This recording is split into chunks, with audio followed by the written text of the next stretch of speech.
Rock jumping out, a bloop and a well-placed bunt. Now they've got a rally going, nobody out, 2 men on.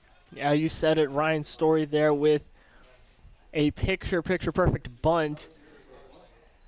And really, Woodstock coming off to a strong start, really moving the pace. University of North Carolina, the second baseman, number 3, Joe Jakonski. Here's Joe Jakonski. Stands in, left-handed hitter. Here's the pitch. Swung on and missed as Kopalchick went off speed and got strike 1.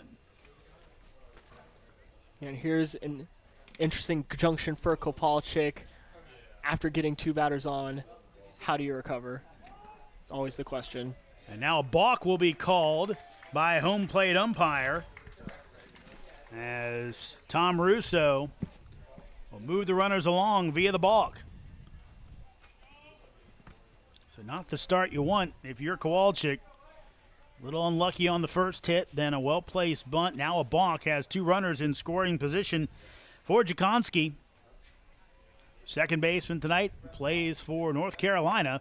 That'll be on the outside corner for strike 2. Yeah, we see here Cannon's pitchers have had some good stretches of kind of that bend, don't break mentality. We'll see if Kopalchick can follow that trend. Here's the 0-2. That'll miss outside. Makes the count 1-2.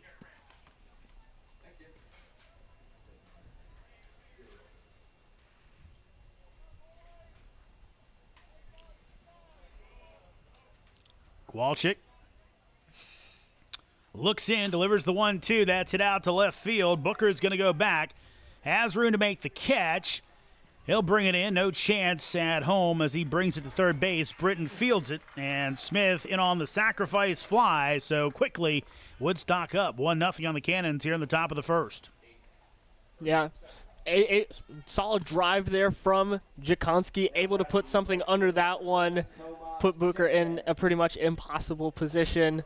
A nice throw to stop the runner from advancing to third. But again, not much you can do there. Here's the cleanup hitter, Tomas Sanchez.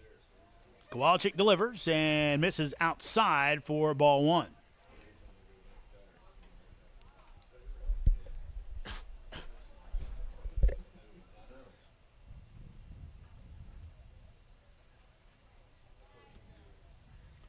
Sanchez out of Texas Wesleyan. 1-0 pitch. That'll catch the, going to be outside. Thought it caught the outside corner, but umpire Tom Russo says no.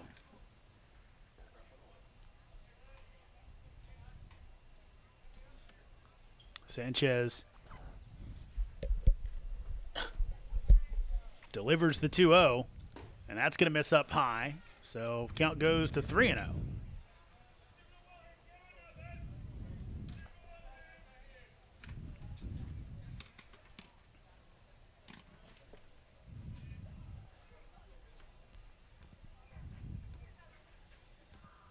Kopalchick delivers. That's right down Broadway for strike 1.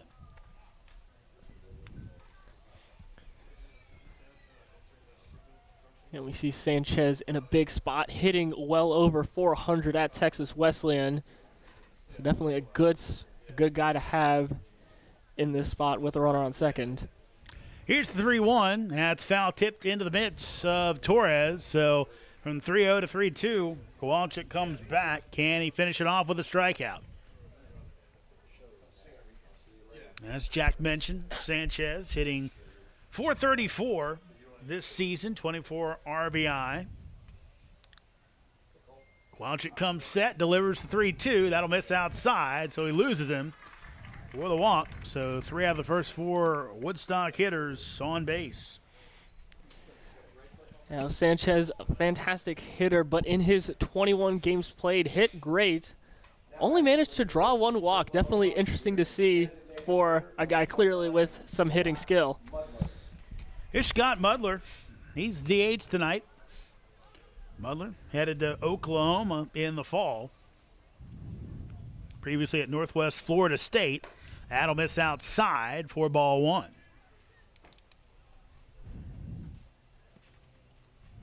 Scott Mulder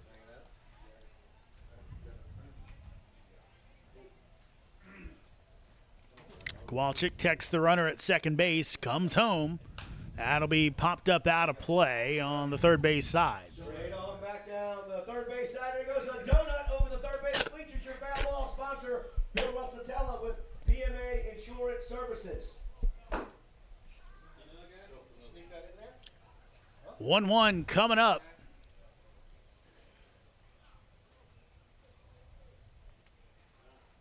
Long hold. Kopalchick comes home. Foul back. So count goes to 1-2.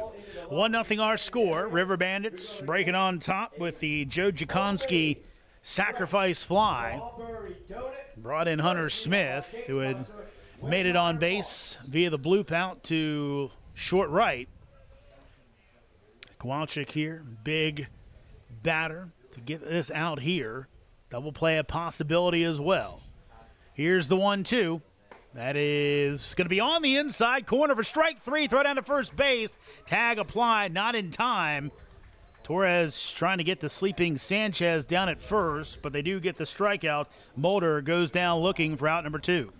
Yeah, heads up play, trying to catch Sanchez and not looking. A lot of guys put their head down in that situation, lose focus. Torres heads up. Here's the pitch. That's going to miss high for ball 1 to Brody Boyce. Boyce out of West Virginia Tech, formerly Pitt Community College. Hit .251 with 3 homers, 24 RBIs this season. Here's the 1-0. That is going to be on the outside corner for strike 1 to Brody Boyce.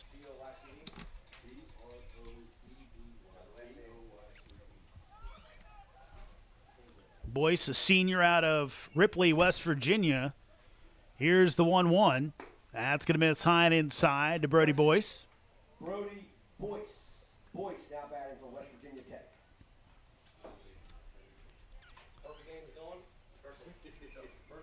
Boyce, one of the many well-traveled players, especially at that JUCO level.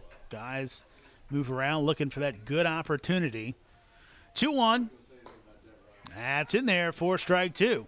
Now you mentioned always looking for that opportunity. You got to strike a balance where you want the big name program, but you also want to be able to actually get on the field. A lot of reasons for those guys to go the JUCO route. Here's the 2-2 pitch. That's hit out to second base. Fielded by Knutson. Throws over to Rodriguez in time for out number 3. So only the 1 on the board as Kopalchick wriggles out of the jam. After half an inning, it's Riverbandits 1. Cannons coming to the dish.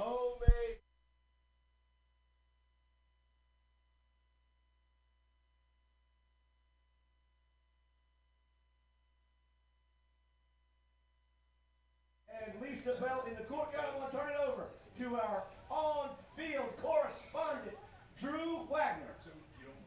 Thank you, Bill. So please draw your attention here to the first plate dugout.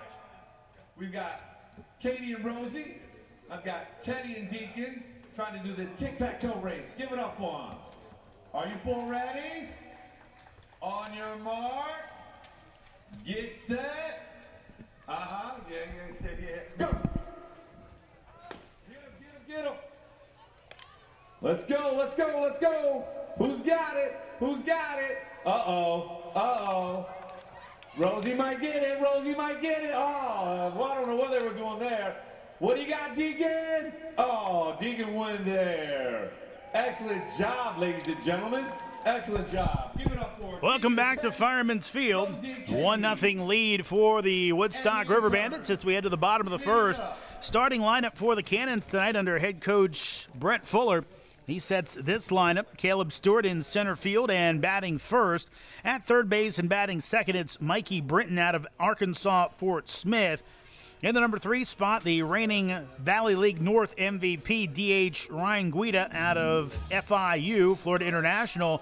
Cleanup man's JoJo Eichelberger, the right fielder, second game, third home run of the season last night against Strasburg. He's at a Paul D. Camp. Batting fifth, the second baseman Keegan Knutson out of San Jacinto North. In the 6th spots, the catcher Jose Torres, formerly from San Jac, headed to Louisiana. You have the number 7 spot, first baseman MJ Rodriguez from Texas A&M Kingsville. Shortstop Michael McKinney from West Virginia, he bats 8th. And in left field, it's from Nakamba Booker from Montreat College.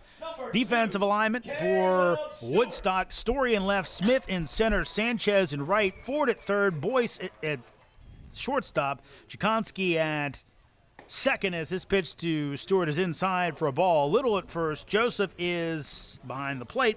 And on the mound, it's Ryan Reed from Pittsburgh coming off a season as he delivers the 1-0 pitch, misses outside, where he had 6 appearances for the Pittsburgh Panthers, 2.08 ERA, best on the team, no record, 4.14 and a third innings pitched. Opponents batted .333 against Reed. Here's the pitch from the lefty. That's going to miss, so he's now down 3-0.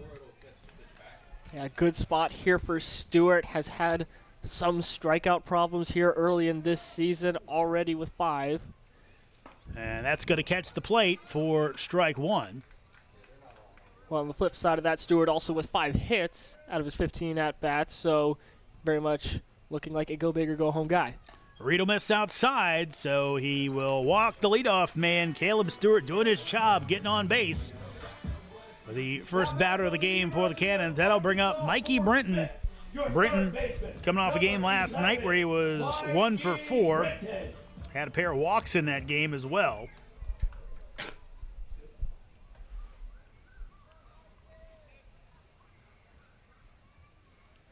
Here's the pitch. That'll miss high for ball 1.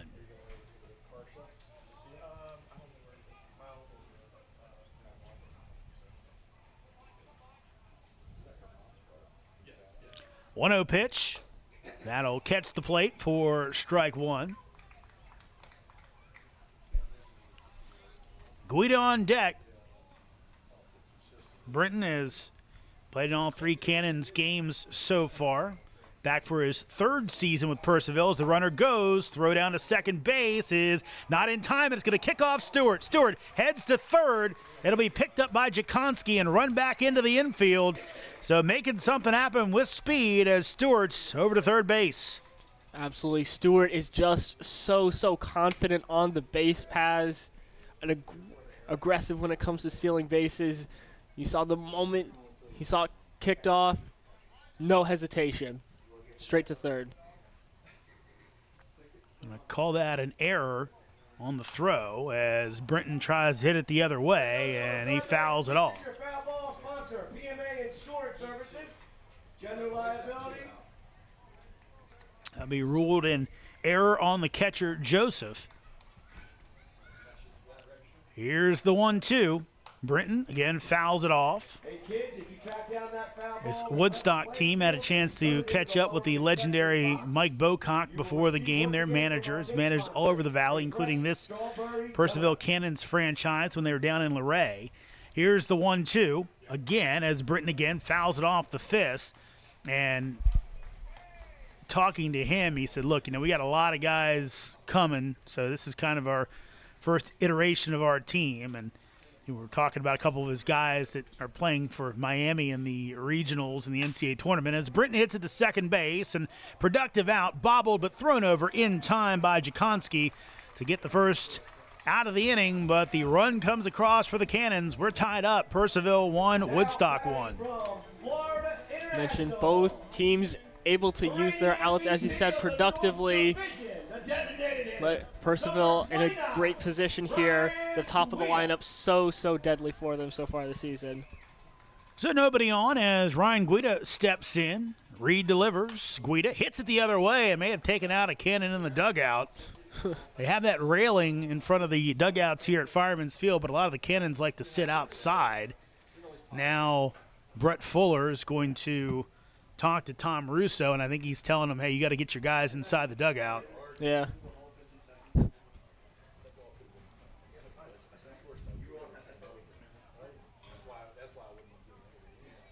Well, Brett Fuller said something to someone. Here's the 0-1. That's going to miss inside. Well, maybe actually someone may have gotten hit and down there. Looks like some trainers went in to check as that's low in the dirt. Makes the count 2-1.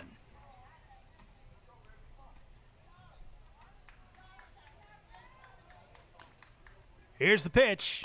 That'll be dribbled foul down the third base line. So count goes 2-2.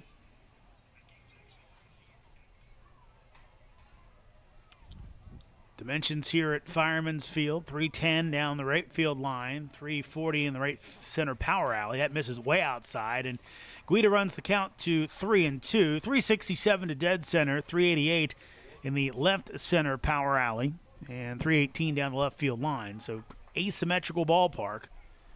Left-handed hitter's paradise, also a righty. If you can hit the other way, works out pretty good for you too.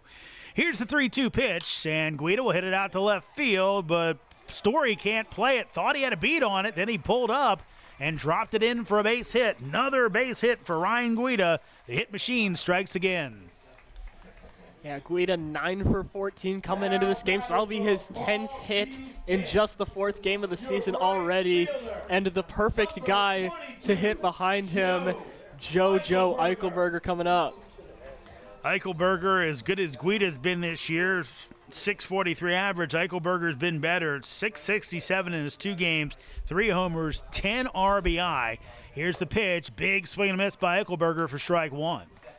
Yeah, both have been great, but the combo even better when you have a guy who's been able to hit for such power like Joe Eichelberger and a guy who's been able to consistently get on base like Guida. That 1-2 punch has been incredible. 0-1 pitch as Eichelberger takes it for strike 2. Eichelberger out of Paul D. Camp Community College helped lead the Hurricanes to the D3 JUCO World Series. 0-2, and Eichelberger hits it foul down the right field line. It goes deep down the right field line behind first base bleachers. Another foul ball. PMA Insurance, your foul ball sponsor. Redmire Farms giving away. Good crowd tonight. Not as packed as our first 2 games, I don't think, but it is a Sunday. It's going to be a school night. 0-2 pitch. Eichelberger swings and misses for strike 3 for the second out of the inning. And that's solid confident pitching there from Ryan Reed. You know, being able to keep Eichelberger off balance and get Eichelberger to chase.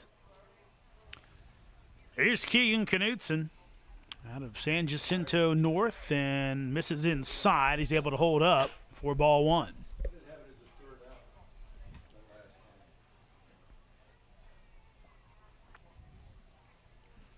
Reed comes set. He delivers. That's on the outside corner for strike 1.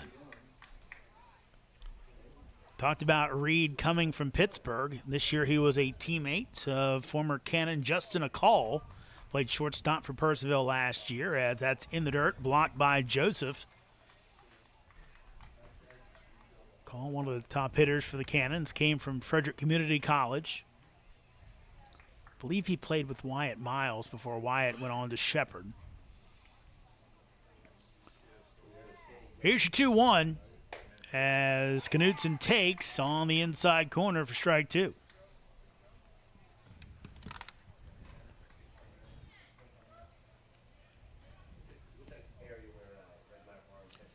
2-2, 2 outs. Here's the pitch. Knutson stays alive as he fouls it off.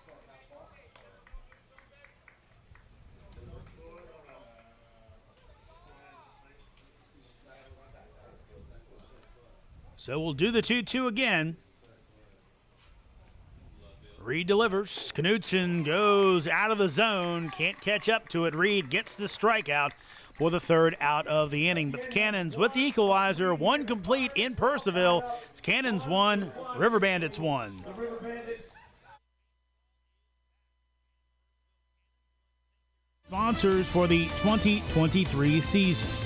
Cannons Baseball is brought to you in part by Sonic Family Chiropractic, Western Loudon Chiropractic, T-Mobile, Banff Customs, Valley Drilling, Flowers Risk Group, Alamon Studio, Fuller Treasures, J.R. Snyder Limited Professional Plumbing Services, Joe Fleming Painting Contractors, Honest Tom's, Hero Homes, 5-Star Bath Solutions, Farm Credit, Epling Landscaping and Lawn Service Incorporated, Brian McDonald, Edward Jones. Dental Smiles at Purcellville Gateway. DCF Contracting. Coalition to Salute America's Heroes. Prop Metcalf Services. Climactic Heating and Cooling. Chick-fil-A. Casco. Casa Tequila Bar and Grill. Carrington Homes. Caring Transitions. Burr Strength. Browning Equipment Incorporated.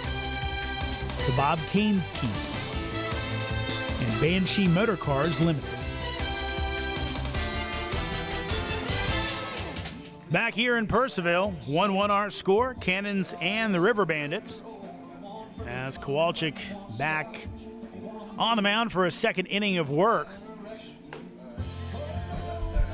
Jeremy Huber and Jack Hughes with you. Jack, another nice night. Got kind of hot on Friday, I guess it was. And it's got nice last night and nice again tonight. Yeah, definitely some great weather for baseball. I'm pretty sure the hottest days have yet to come. Yeah. But for now, we'll enjoy the 70 degrees or so. That we will as Morgan Little steps to the plate. Kopalchick delivers. That's going to catch the outside corner for strike one.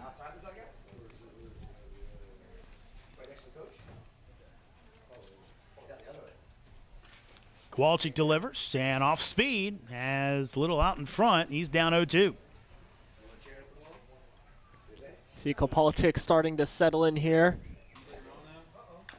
That'll be fouled off as Kopalchick working quick. Little headed to St. Bonaventure, played this past year at Potomac State.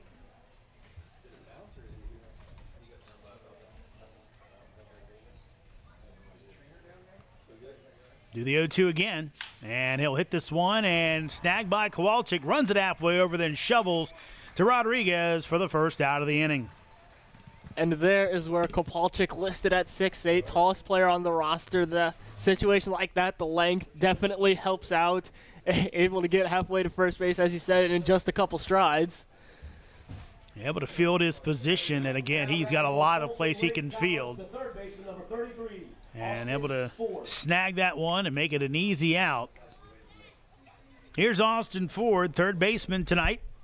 He stands in, and he will dribble this one foul next to the Woodstock dugout.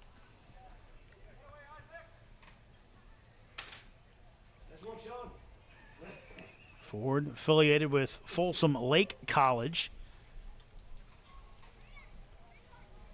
Kopalchick delivers, and that'll miss low in the dirt. Evens up the count at 1-1. You mentioned Ford, a big guy from Ukiah High School in California. 1-1, and he will swing through that breaking ball. Or strike two. And we were trying to find, Jack was hard at work doing some research and kind of looked like we couldn't find much of the college level, so thinking he might be a high schooler into the Valley, as that will miss outside, and pulled the glove off of Torres' hand as he had to snag it. Yeah. And we never really saw that before, but seeing more and more of it. Valley finding some really good high school players coming into their league. 2-2.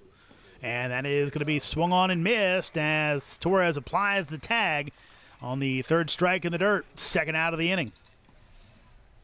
Yeah, Torres, you can always count on him to make those heads-up plays.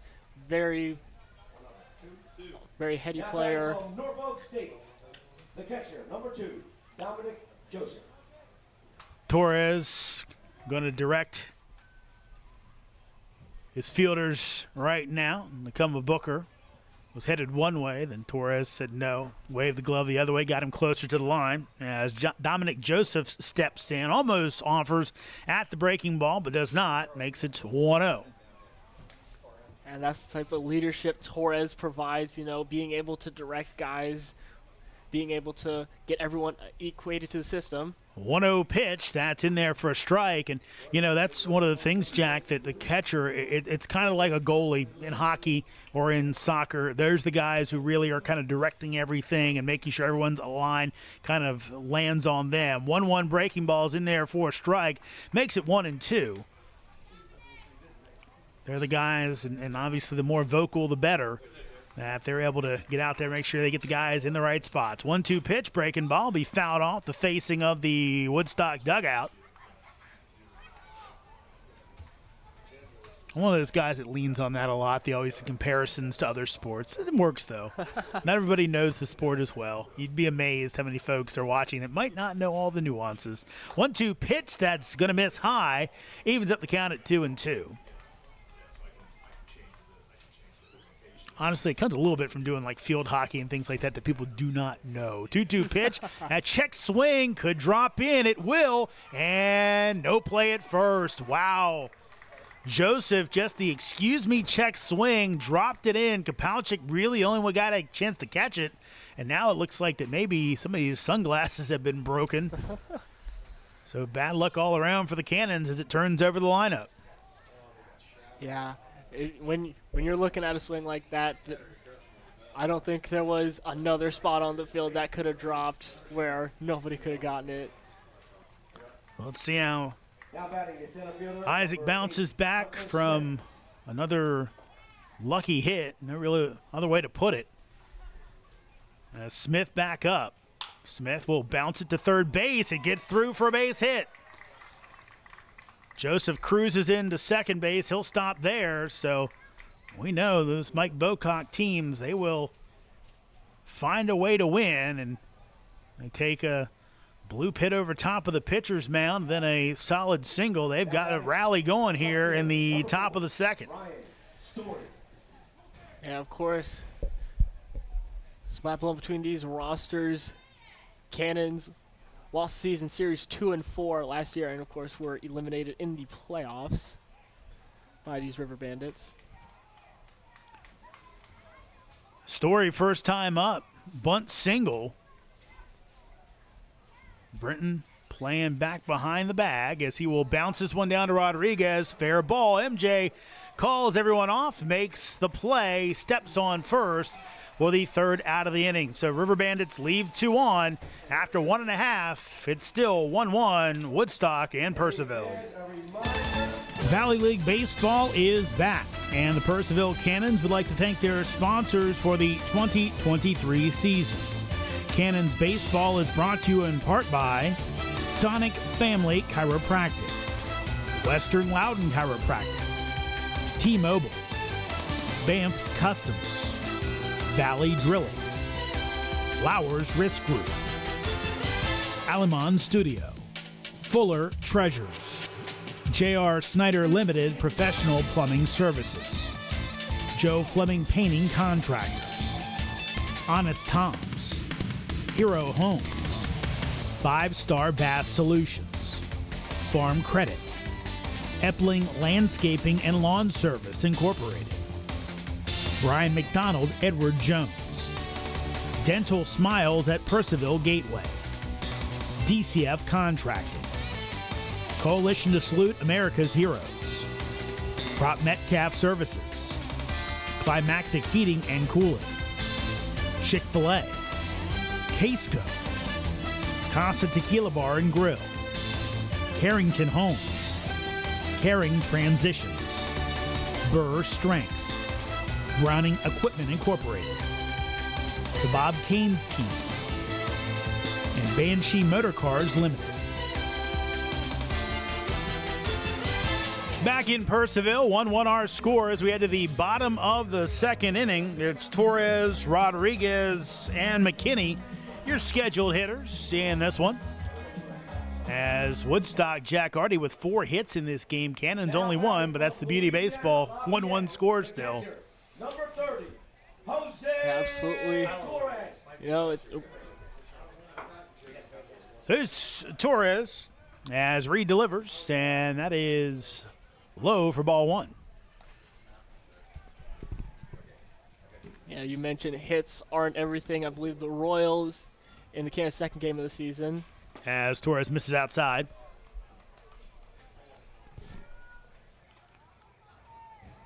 Two-0 coming up. Reed delivers, and that's on the outside corner for a strike. Makes the count 2-1.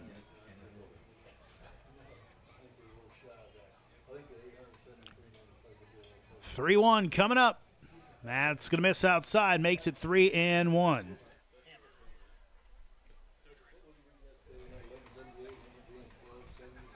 So Reed, the lefty, looks in and delivers the 3-1 to Torres. Jose takes it for a strike.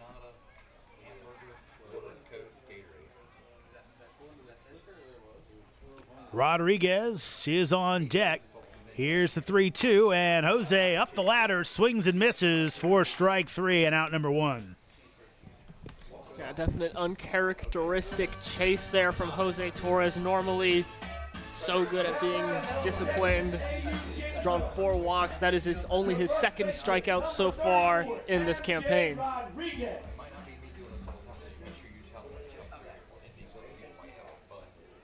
Rodriguez stands in against Reed, who delivers and catches the inside corner for strike one.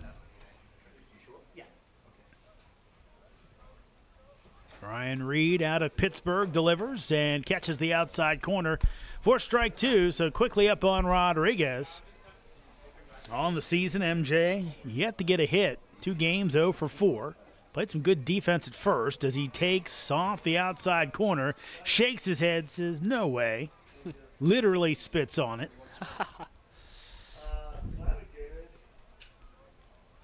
Reed delivers the 1-2. Rodriguez swings through it. Out number 2, 4th strikeout of the game for Ryan Reed, the starter for the Riverbandits. 4th batter in a row. Reed doing a fantastic job getting these cannons to chase. Early on had trouble finding the zone, but he's been locked in ever since. Here's Michael McKinney, who'll take off the outside corner for ball one. Number 9 hitter, Nakumba Booker, is on deck. And it'll be foul tipped into the mid of Joseph for strike one.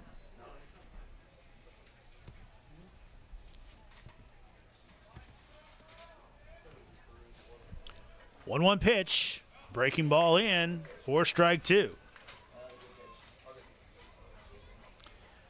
McKinney at West Virginia. Here's the 1-2. He will take off the outside corner, and what a take, as it's called a ball by home plate umpire Tom Russo. McKinney started his career at NC State. 2-2 pitch. That'll be bounced foul down the third base line. Ridge Fuller over there. Ridge wearing a different helmet today. Doesn't have his usual Cannons cap on. He's got a red batting helmet on, bright red. Maybe more Front Royal Cardinals colors.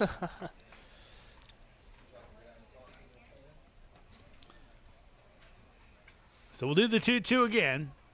Here it is.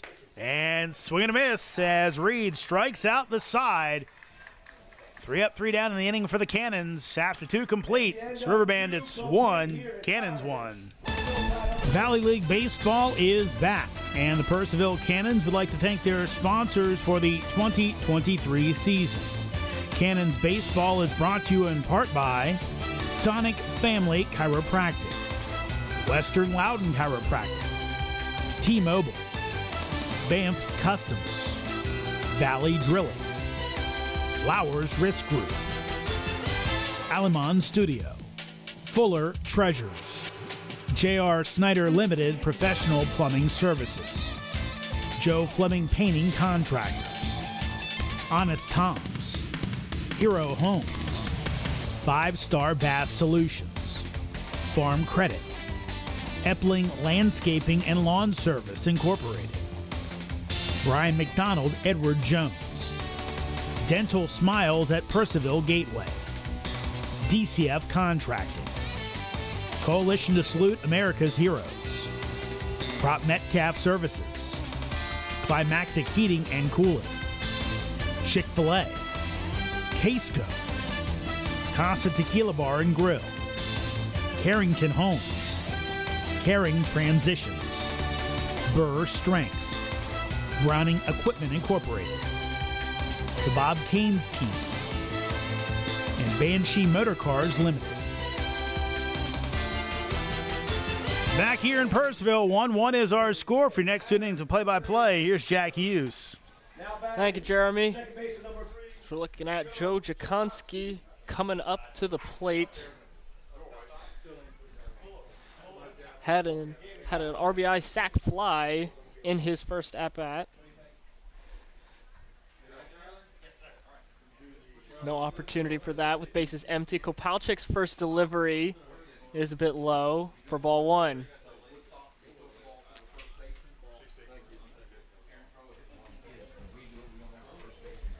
Kopalchick fires and the hit down the right field line gets to Eichelberger for a base hit. Put it right there between the first and second base gap as Knutson slaps his glove. But a good piece of putting it where they're not. No chance for the Cannons on that one. Yeah, Jakonski with a nice piece of hitting there. As Tomas Sanchez up to the plate. Kopalchick fires and makes Sanchez miss for strike 1.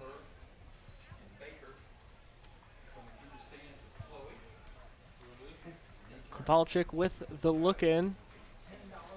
Taking a look at Jakonski at first. Jakonski taking a solid lead. The 0-1. Torres sliding over to get the outside pitch. Count is now at 1-1.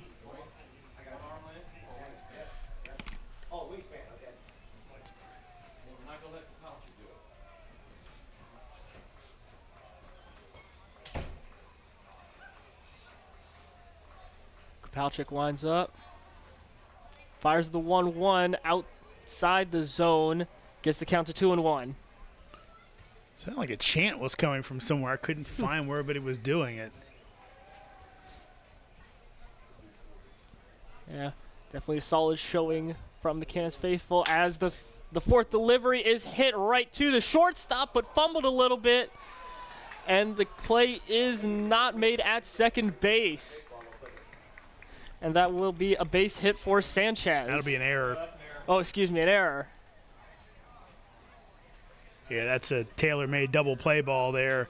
And it looked like McKinney muffed it at first, then tried to scoop it up and got a mitt full of dirt. Didn't get one. I believe that's a classic case of getting ahead of yourself, thinking about the potential double play, as you mentioned, before actually getting the ball. Now Kopalchick looks for his first pitch to Scott Mulder. Kopalchick managed to strike out the designated hitter in his first at-bat. First pitch is low, 1-0 count. Second delivery, hit well, right foul. Excuse me, left foul. Yeah, it's interesting. We've seen the Cannons play some very good defense and some kind of iffy defense depending on who's been out there. We know Brett Fuller likes to take that first 10 days or so and kind of cycle through guys. We'll see if he sticks with that. See, Kopalchick delivers and hit right in between the center and right fielders, and able to drive in a run is Mulder with a base hit, driving in Jakonski in the process. We now have Sanchez at third, Mulder on first, with Boyce coming up to the plate. And most importantly, Jack, nobody out. Could have had two. Instead, a run in and chance for a really big inning for Woodstock here. So Riverbandits now up 2-1. Kopalchick's first delivery is on the low part of the zone for strike 1.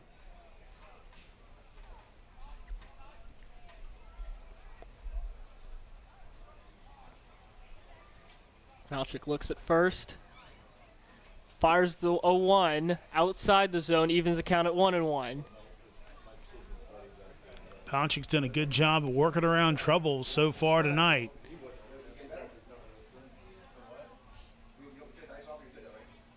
Third delivery inside the zone for strike 2. Kopalchick ahead in the count 1-2.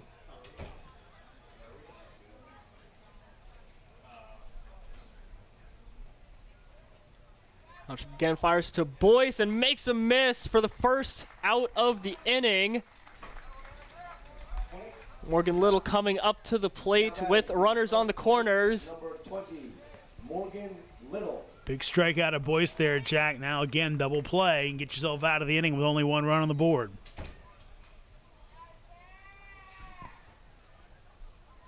Kopalchick again looking to escape trouble. Fires the 0-0, and Torres able to swallow the low ball. No runners able to advance. Count is at 1-0. Good play by Jose. Keep it in front. Keep that runner down at first base.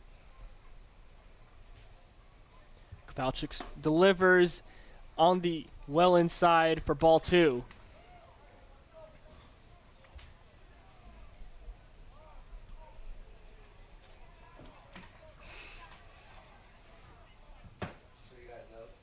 Kopalchick, the 2-0 to Little, is on the inside part of the zone for strike 1.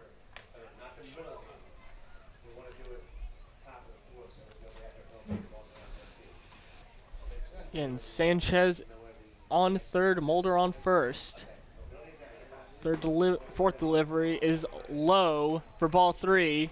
Little ahead in the count, 3-1. 1 out, Riverbandits up 2-1 in the top of the third. 1 out. Kopalchick fires. That is on the inside part of the zone. That will run the count full at 3-2.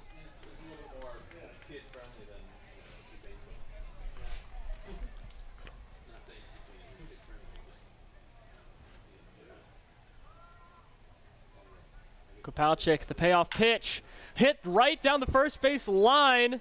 Oh, but the throw by MJ Rodriguez is wide of McKinney, and that will drive in a run.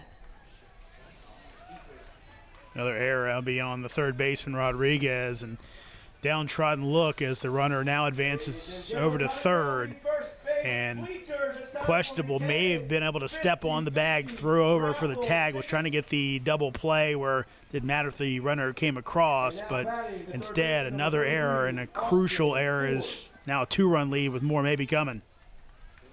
Absolutely. Austin Ford coming up to the plate. His first pitch is high. Ford ahead in the count 1-0. Riverbandits now lead 3-1 with that run driven in by Little. The 1-0 is low. Torres able to handle it. Ford ahead in the count 2-0. Out there as well with our intern. Again, Mulder on third.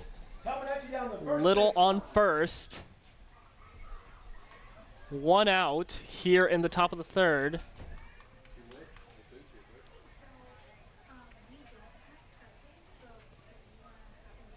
Kopalchick gives the 2-0. Well outside, it is wild. That will get Mulder home. Torres not able to get to the plate in time, and that will also get Little to second. And that's all on Kopalchick, Jack, that he's got to cover home plate, and Torres only made that move because he knew his pitcher wasn't there. That's just a lapse. Again, it's tough. He's kind of had his defense betray him here, but you got to get home. He would have had a chance at home plate if he's there. Jose makes the throw, might get the out. Instead, it's another run. Riverbandits with a big inning here. They now lead 4-1. 3-1 pitch. Swung at, fouled by Ford. Little on second. Count will run full. Or excuse me. Excuse me, Tom Russo correcting the count. Count is at 3-1. My apologies. Still only one out here for the Cannons. Kopalchick fires the 3-1. That will be ball number 4. Austin Ford trotting over to first base. And the struggle continues for Isaac Kopalchick. We now have pitching coach Steve Ridings coming out, having a conference with the big man from Elgin Community College. And right now, this has got to be Steve just trying to get his young pitcher to calm down. He sees the errors behind him, then a mental mistake to not cover home plate.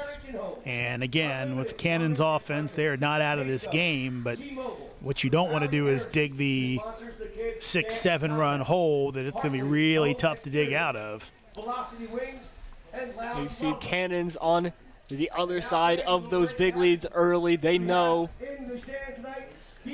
how much room that gives. They don't want to give that room to the opposing defense. Dominic Joseph coming up to the plate now.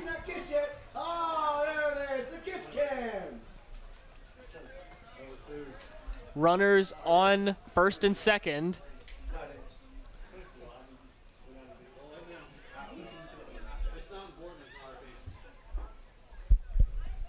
Kopalchick's first pitch is low for ball 1. The 88-mile-per-hour delivery. Kopalchick looks a little on second. Gives the 1-0. Inside for ball 2. Joseph getting ahead in the count early.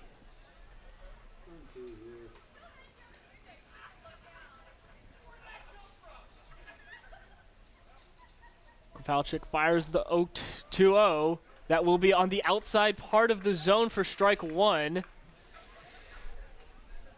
Joseph gave a look back at the home plate umpire. He did not agree. Yeah, one looked like it may have been a bit outside, but Tom Russo calling it a strike as the 2-1 is fired down the third base line but goes foul. Count is now at 2-2.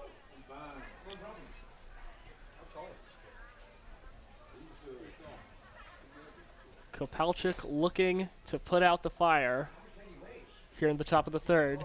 Still only one out. Riverbandits up 4-1.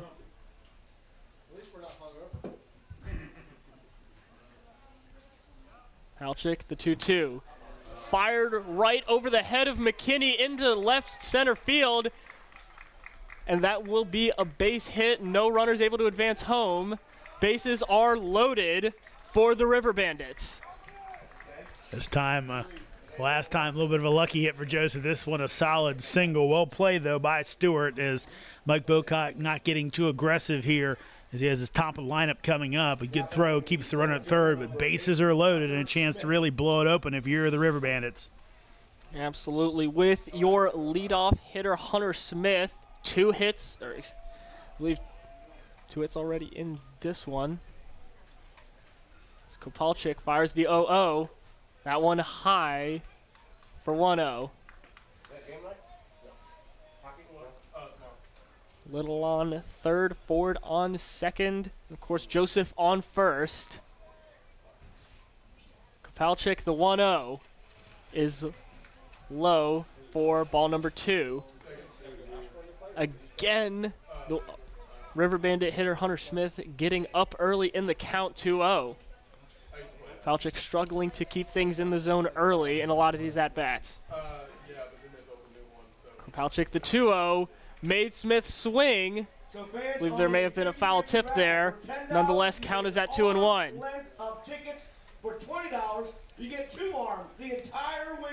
Got a little action in the Cannons bullpen, but I'm sure they'd love to Kopalchick get through this inning. Kopalchick, the 2-1. Outside for 3-1. You see Smith there making a motion Little saying no, stay on third. Kopalchick fires and hit right to the third baseman and looking for the double play. Oh, Smith thrown out at first. And that will be the end of the top of the third. Woodstock now leads 4-1. Valley League Baseball is back, and the Purcellville Cannons would like to thank their sponsors for the 2023 season. Cannons Baseball is brought to you in part by Sonic Family Chiropractic, Western Loudon Chiropractic, T-Mobile, Banff Customs, Valley Drilling, Flowers Risk Group, Alamon Studio, Fuller Treasures, J.R. Snyder Limited Professional Plumbing Services, Joe Fleming Painting Contractors, Honest Tom's, Hero Homes, 5-Star Bath Solutions, Farm Credit, Epling Landscaping and Lawn Service Incorporated, Brian McDonald Edward Jones, Dental Smiles at Purcellville Gateway, DCF Contracting, Coalition to Salute America's Heroes, Prop Metcalf Services, Climactic Heating and Cooling, Chick-fil-A, Casco, Casa Tequila Bar and Grill, Carrington Homes, Caring Transitions, Burr Strength, Browning Equipment Incorporated, the Bob Caines Team, and Banshee Motor Cars Limited. Woodstock seizing momentum early here at Fireman's Field. A big 3-run top of the third gives them a 4-1 lead. You see Ryan Reed getting warmed up, sitting on 5 strikeouts in a row with Nakumba Booker coming up to the plate for the Cannons. Looking to see how they can re-seize the momentum here in this one.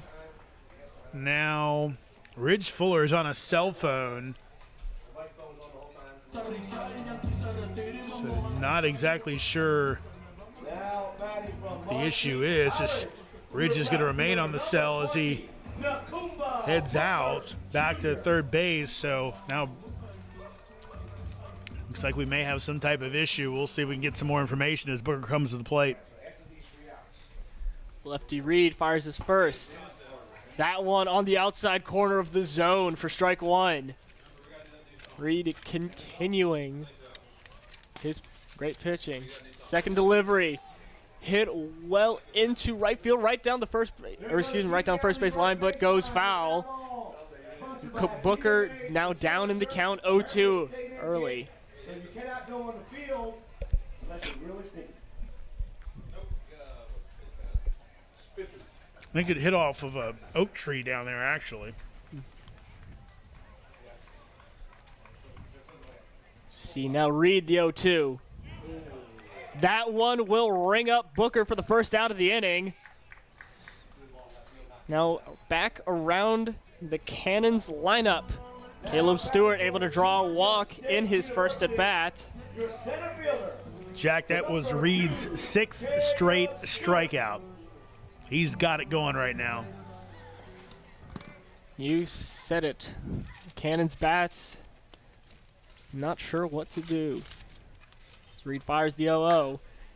Stewart down the third base line, able to be fielded by Ford and throw made to first with relative ease to get the second out of the inning. Down to the Cannons bullpen. Once again, the Valley Energy Kids Dance Contest coming up at the top of the fourth. Please make your way to the Cannons bullpen. Right now, if you're the Cannons, Jack, you just love to get a hit just to slow the rhythm down of Reed. He's just locking in, blowing them away, getting easy outs. Absolutely mowing down the Cannons with machine-like efficiency as Brinton takes the first pitch looking for a strike.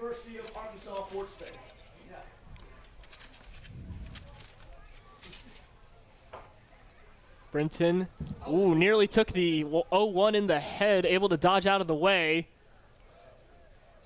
Now, that one will bring the count to 1-1.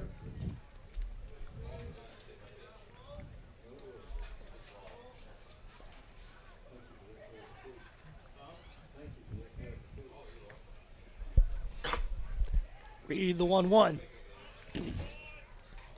Excuse me, that one will be inside for ball 2.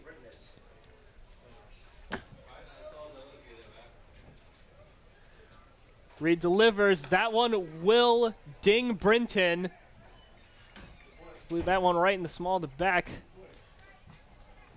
Brinton able to get to first base. Tell you what, Mikey's a nice guy, but you wouldn't know the way. I believe that is his. He's got multiple hit by pitches this year. I'm going to look the numbers up for you, Jack. But again, he's been hit a lot, I think, this season already for basically in the 4th game. Yeah. Though that one, I do not think there was any intent behind that. As Guida comes up to the plate with 2 outs. That one well in the zone for strike 1. I'll tell you, something like that may be just what the Cannons need to get their heads back into this one.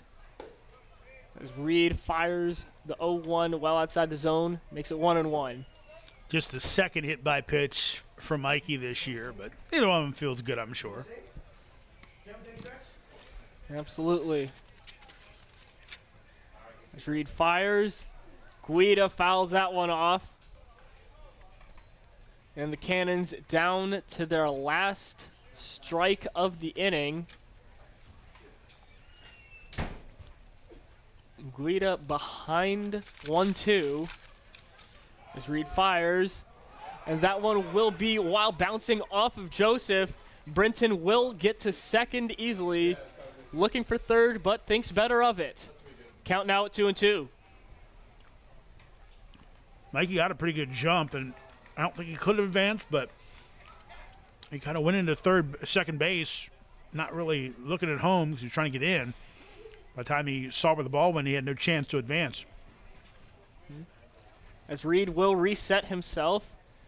Motions for Joseph to come over. They'll have a conversation. 50-50. Once again, for $10, you get 1 whole arm's length. For $20, the entire very quick conversation there, already getting back to the at-bat.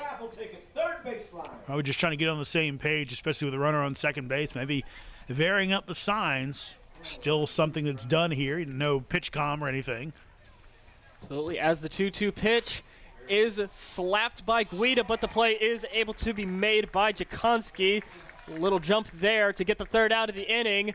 No runs. Woodstock still leads 4-1.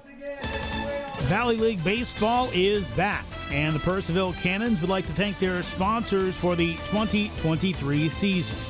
Cannons Baseball is brought to you in part by Sonic Family Chiropractic, Western Loudon Chiropractic, T-Mobile, Banff Customs, Valley Drilling, Flowers Risk Group, Alamon Studio, Fuller Treasures, J.R. Snyder Limited Professional Plumbing Services, Joe Fleming Painting Contractors, Honest Tom's, Hero Homes, 5-Star Bath Solutions, Farm Credit, Epling Landscaping and Lawn Service Incorporated, Brian McDonald, Edward Jones, Dental Smiles at Purcellville Gateway, DCF Contracting, Coalition to Salute America's Heroes, Prop Metcalf Services, Climactic Heating and Cooling, Chick-fil-A,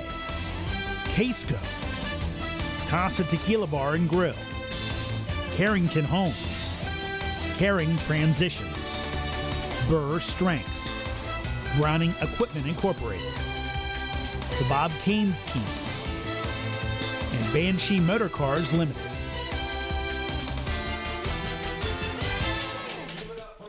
Welcome back to historic Fireman's Field here in Purcellville, Virginia. A new pitcher taking the mound, Kopalchick, giving up 4 runs in 3 innings. We have Jackson Delana now entering the game for the Cannons. The Shippensburg University product has played a bit of field as well for these Cannons in a couple of the early games.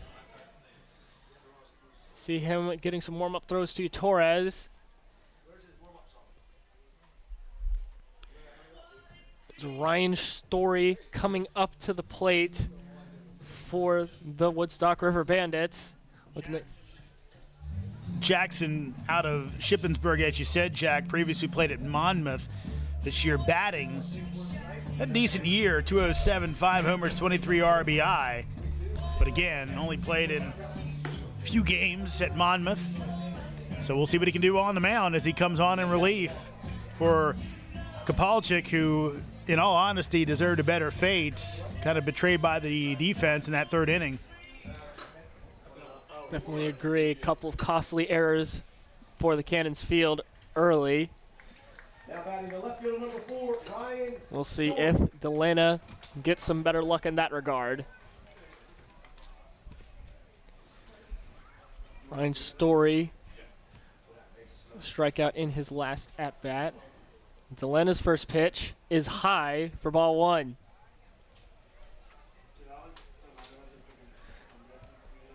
Saw velocity, though, looking at around 91 miles per hour on that pitch.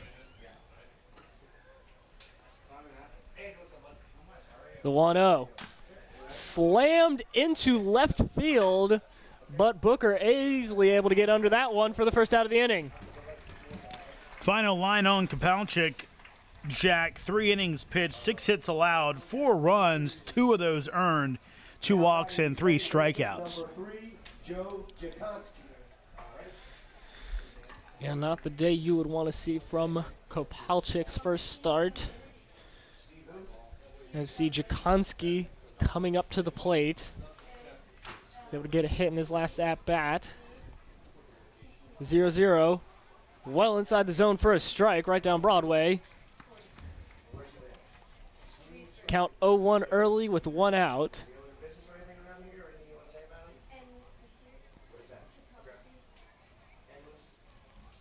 Delana fires the 0-1. That one is low. Not quite able to be handled by Torres. For ball 1. Evens the count. You have Steve Ridings fielding that one. Delana getting ready for his third delivery. Fires. Swing and a miss from Jakonski. See, he's a little mad at himself for that one. Count is at 1-2. Delana, as we talked about, played in the opener, came on as a defensive replacement in right field late in that game. The 1-2 is a low and inside for ball 2. Torres liked that one, though, kind of gave him that glove points, and that's where I wanted it, man. Trying to get batter to go after it. Jakonski, though, said no.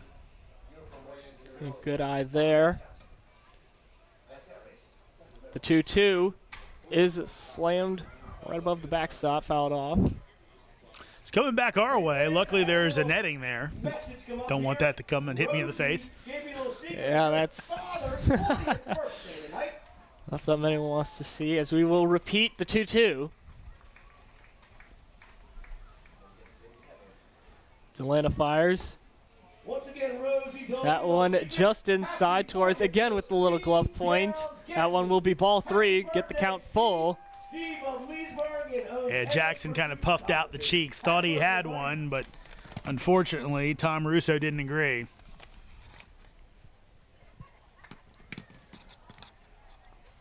Delana, the payoff pitch. Swing and a miss from Jakonski. That will ring him up for the second out of the inning. See, Delana showing some solid stuff early with Tomas Sanchez coming up to the plate. now batting the right fielder, number 7, Tomas Sanchez. Sanchez with a good start early, a walk followed by a hit.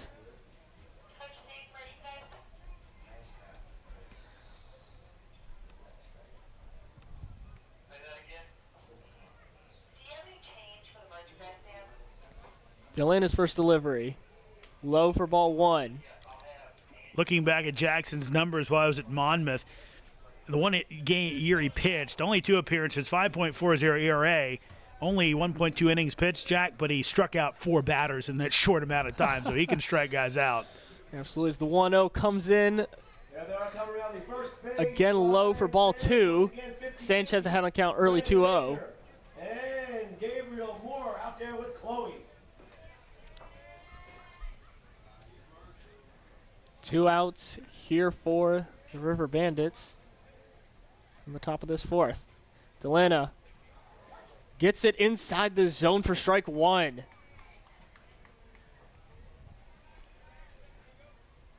Fastball delivered at around 90 miles per hour there. Gets Sanchez frozen. The 2-1. Swing and a miss from Sanchez. Got a little bit ahead of that one to get the count to 2-2. Got to be nice for Jackson out there. He has this two-way talent, be able to be a position player and a pitcher, getting a chance to hone it here in Purcellville. 2-2, again with 2 outs.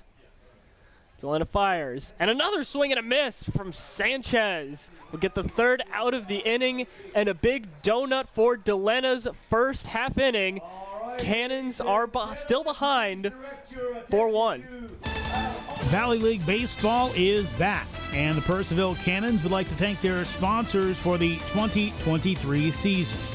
Cannons Baseball is brought to you in part by Sonic Family Chiropractic, Western Loudon Chiropractic, T-Mobile, Banff Customs, Valley Drilling, Flowers Risk Group, Alamon Studio, Fuller Treasures, J.R. Snyder Limited Professional Plumbing Services, Joe Fleming Painting Contractors, Honest Tom's, Hero Homes, 5-Star Bath Solutions, Farm Credit, Epling Landscaping and Lawn Service Incorporated, Brian McDonald, Edward Jones, Dental Smiles at Purcellville Gateway, DCF Contracting, Coalition to Salute America's Heroes, Prop Metcalf Services, Climactic Heating and Cooling, Chick-fil-A,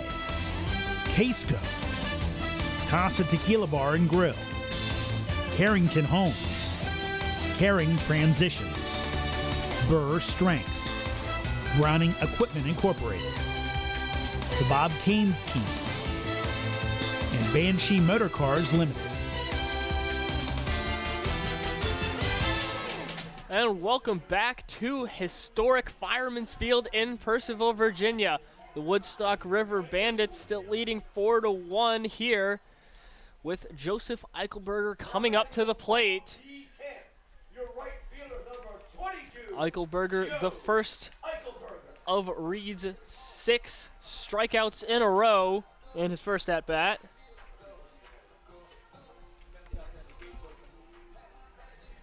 See Reed looking around. So he can get his look around, see if he can get his defense set. Well, it's because the mascot racers came in, but the fence was left open because no one was left to close it. So they had to go ahead and get Smith to hop on over and close the fence up to get the game going again. Seed Reed now ready to fire his first pitch. Delivers. Eichelberger, a little bit of contact, but runs foul for 0-1. Caught Joseph, I think, on the leg, and Tom Russo, I think, went out there to buy him a little more time, and looked like, though, Joseph was saying, well, I'm all right, let's go. I don't want to slow my pitcher's roll down here. As Reed delivers the 0-1, well outside the zone, evens the count at 1-1.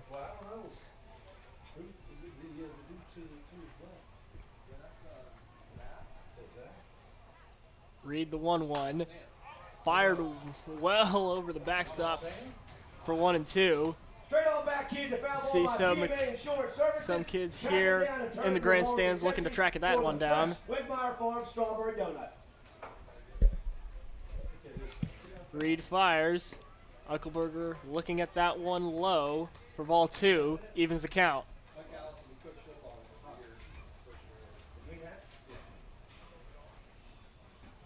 Reed working quickly. The 2-2. Ooh, that one outside. Excuse me, inside. Will run the count full at 3-2. The payoff pitch. Swing and a miss from Eichelberger. Oh, excuse me. Oh, drop third. Yeah, there will be a swing and miss from Eichelberger for the first out of the inning. Now batting from San See Jacinto, Knutson your second coming baseman, in. number 24, Again. Keegan Knutson. Also a victim of the strikeout. I guess to get ahead of myself, as Reed delivers his first pitch, Knutson hits it right to him, and Reed with more than enough time to make the play over to Morgan Little. That'll be 2 quick outs in this one.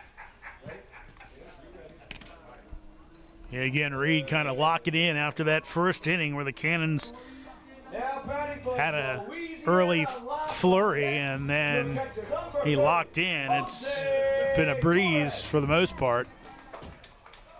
As Reed fires his first pitch against Jose Torres. That one is outside for ball 1.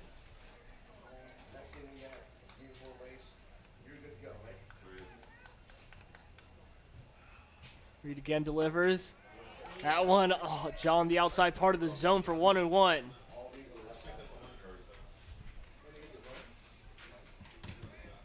Two outs already for the Cannons.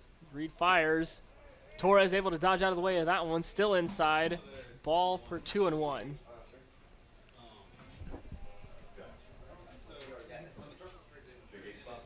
Reed. And Torres hits it right to the shortstop, and the throw is made over to first. That is 1-2-3. Another one for Ryan Reed. Woodstock still leads 4-1 after 4. Valley League Baseball is back, and the Purcellville Cannons would like to thank their sponsors for the 2023 season.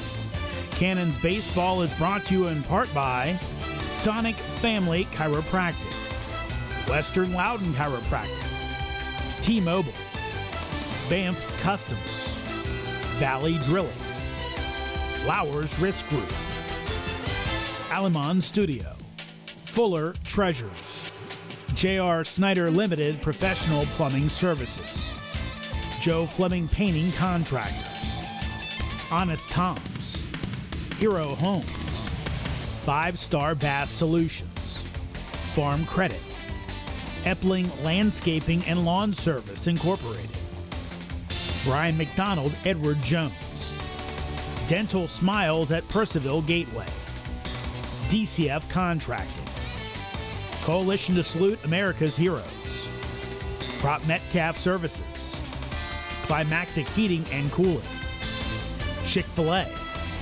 Casco, Casa Tequila Bar and Grill, Carrington Homes, Caring Transitions, Burr Strength, Browning Equipment Incorporated, the Bob Caines Team, and Banshee Motor Cars Limited. Welcome back to historic Fireman's Field here in Purcellville, Virginia. Well, I've had my time, so now for your next 2 innings of play-by-play, here's the Sirius XM extraordinaire, Jeremy Huber.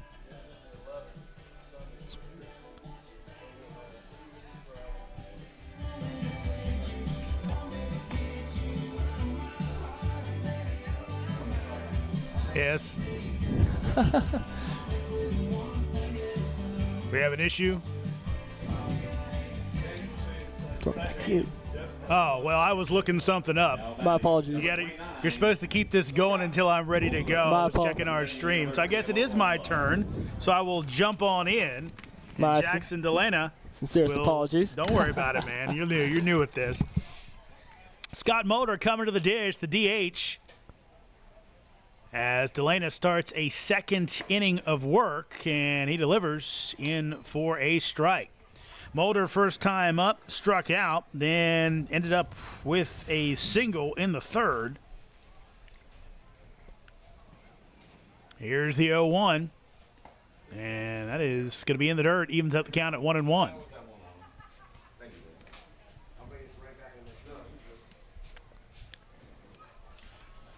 See here, Delana with a solid first outing. Yeah, so far, 3 up, 3 down, his first inning of work as this is fouled straight back. And Mulder now down 1-2 in the count. Mulder did have an RBI on that base hit in the third.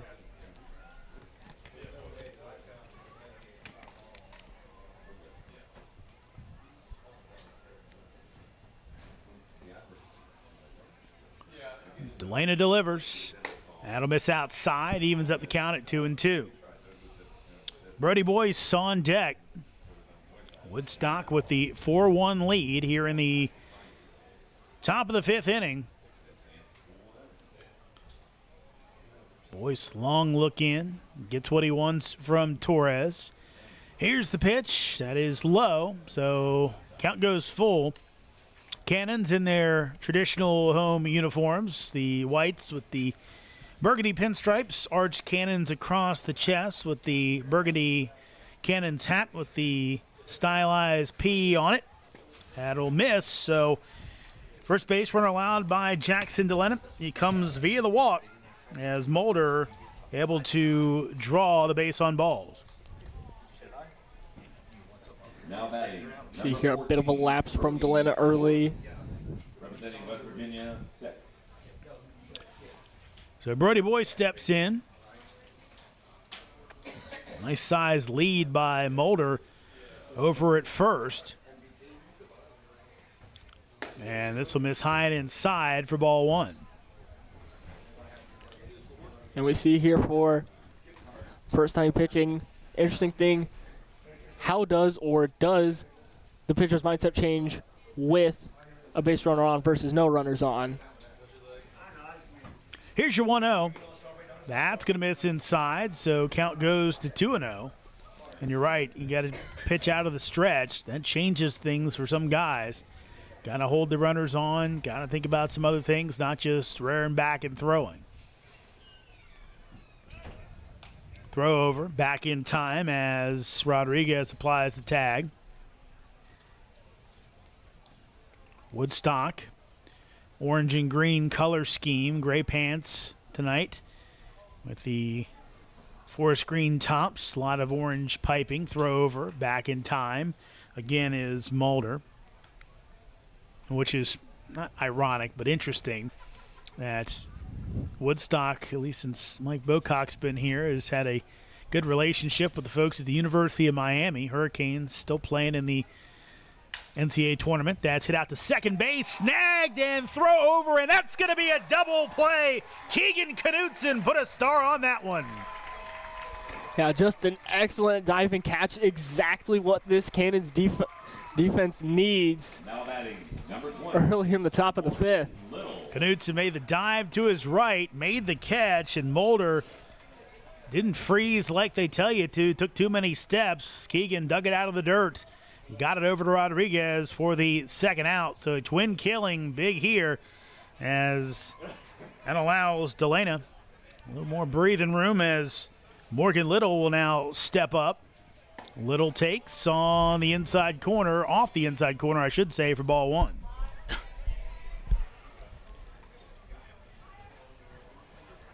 So line out to second base, then 4-3 scored on the putout to complete the double play. 1-0 to Little coming up. That catches the outside corner, evens up the count at 1-1.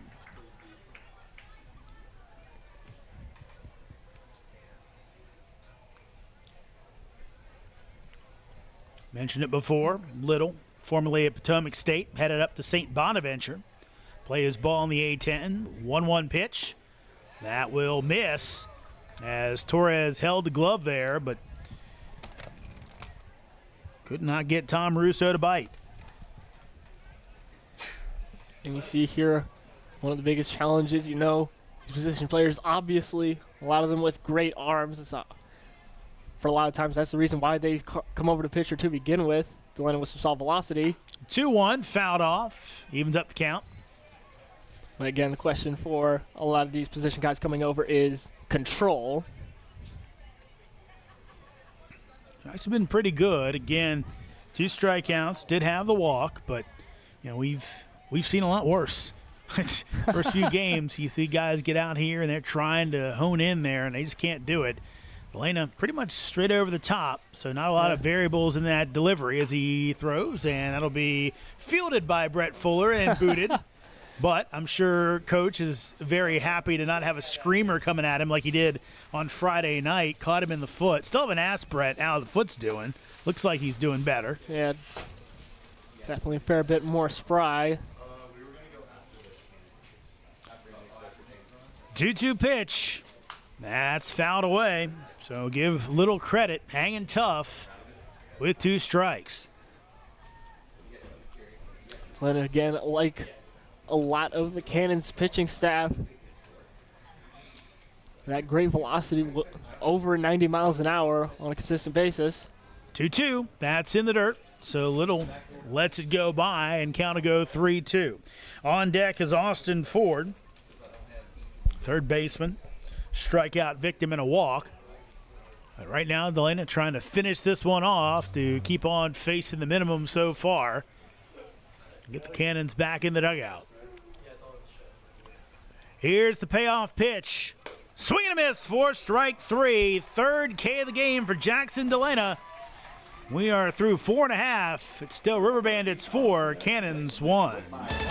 Valley League Baseball is back, and the Purcellville Cannons would like to thank their sponsors for the 2023 season.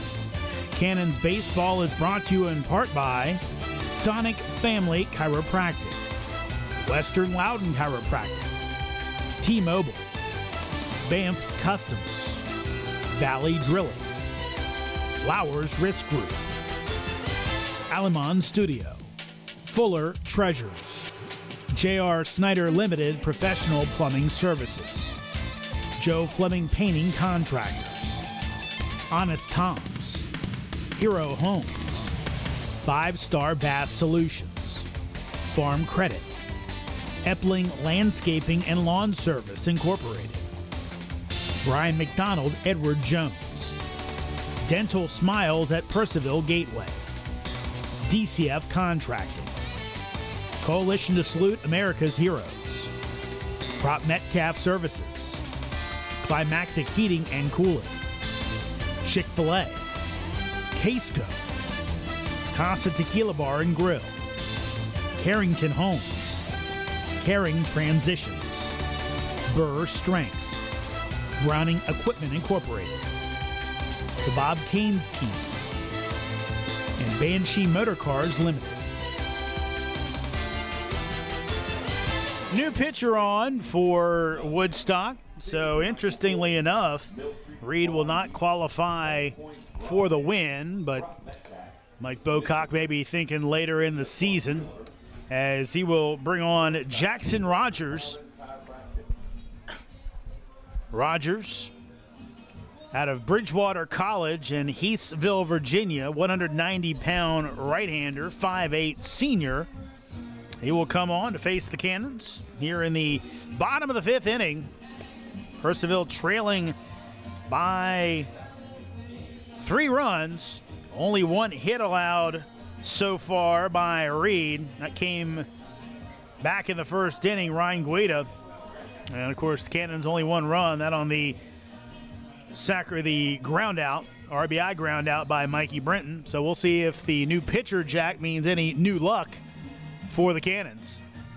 Yeah, definitely interesting decision from Bocock after Reed has done so well, but again, he's the veteran in the building, so who am I to question?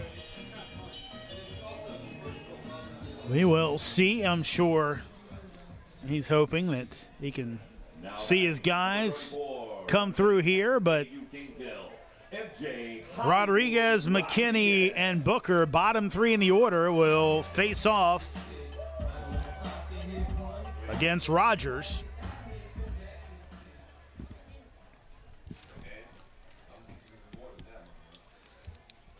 Rogers working out of the stretch. He delivers to MJ, who'll hit it down to third base, and it's going to take a bad hop and take it by Ford for the base hit. Went back, was expecting the second high hop. Instead, he got the short hop right underneath the glove. Magic Mike McKinney. So should go down as a hit. And it will. So the Cannons, their second hit of the ball game, and hopefully something brewing here against the new pitcher. And we'll see it's times like these where you really need that momentum.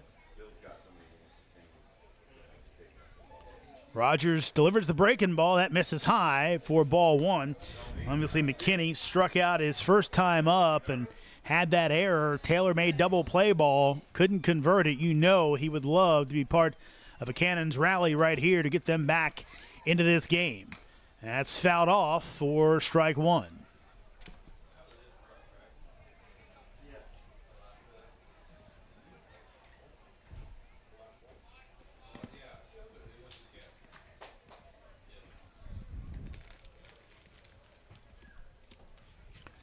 One pitch coming up from Rogers. He delivers. That's in there for a strike. Makes the count 1-2.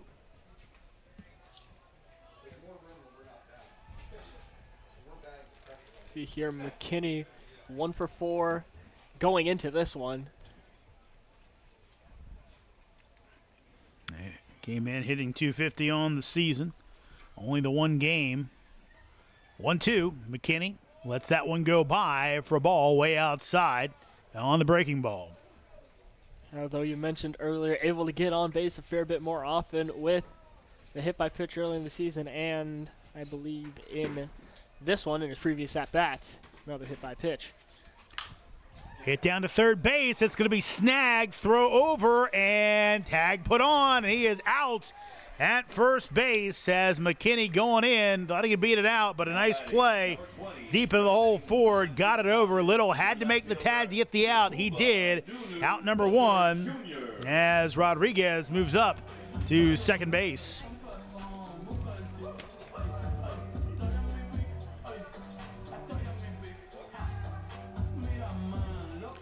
Here comes Nakamba Booker. Booker came in hitting .500 in 2 games, 2 for 4. First time up today was strikeout looking as he takes a strike there. Again, this situation, I'm assuming, is why Rogers would work out of the stretch even with nobody on. Exactly for situations like these with Rodriguez on second. Here's the 0-1, and swing and a miss for strike two. Took a little bit off, and Nakamba could not catch up on it. So he's down 0-2, wearing some pink batting gloves today.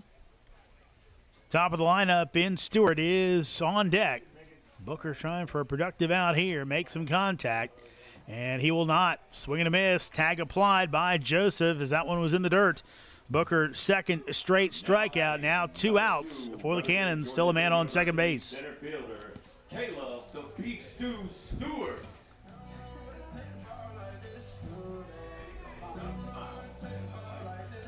Now we see coming back to the top of the lineup even after struggling a bit in their first couple times up.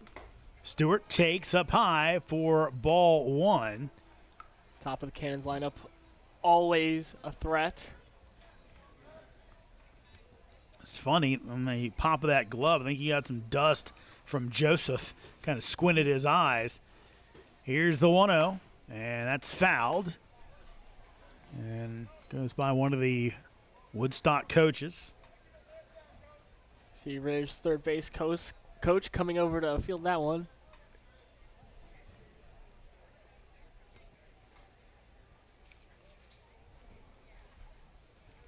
Richards looks at the runner, come home, and that is going to miss low. Count goes 2-1. 4-1 our score. Woodstock up on Purcellville. That advantage all in the 3-run third inning, I should say, where there were 2 errors by the Cannons defense. That misses high and inside. Count goes to 3-1. Also a mental mistake. Base not covered. Does not go down as an error, but still could have prevented a run. Instead, Woodstock put up 3, and that's what they lead by right now. Britton on deck. Here's the 3-1. That's in the dirt. So Stewart will work a walk, his second of the ball game. Cannons will bring the tying run to the plate in the person of Mikey Britton, though there are 2 outs. Mikey Sunset Britton. And we see almost a different Caleb Stewart at the plate at times.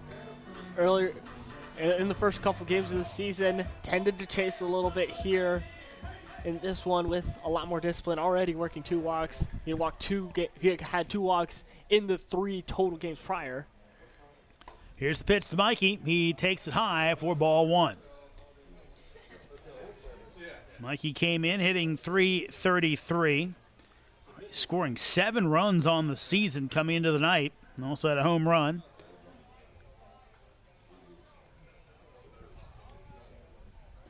Here's the 1-0. Mikey takes on the outside corner for a strike.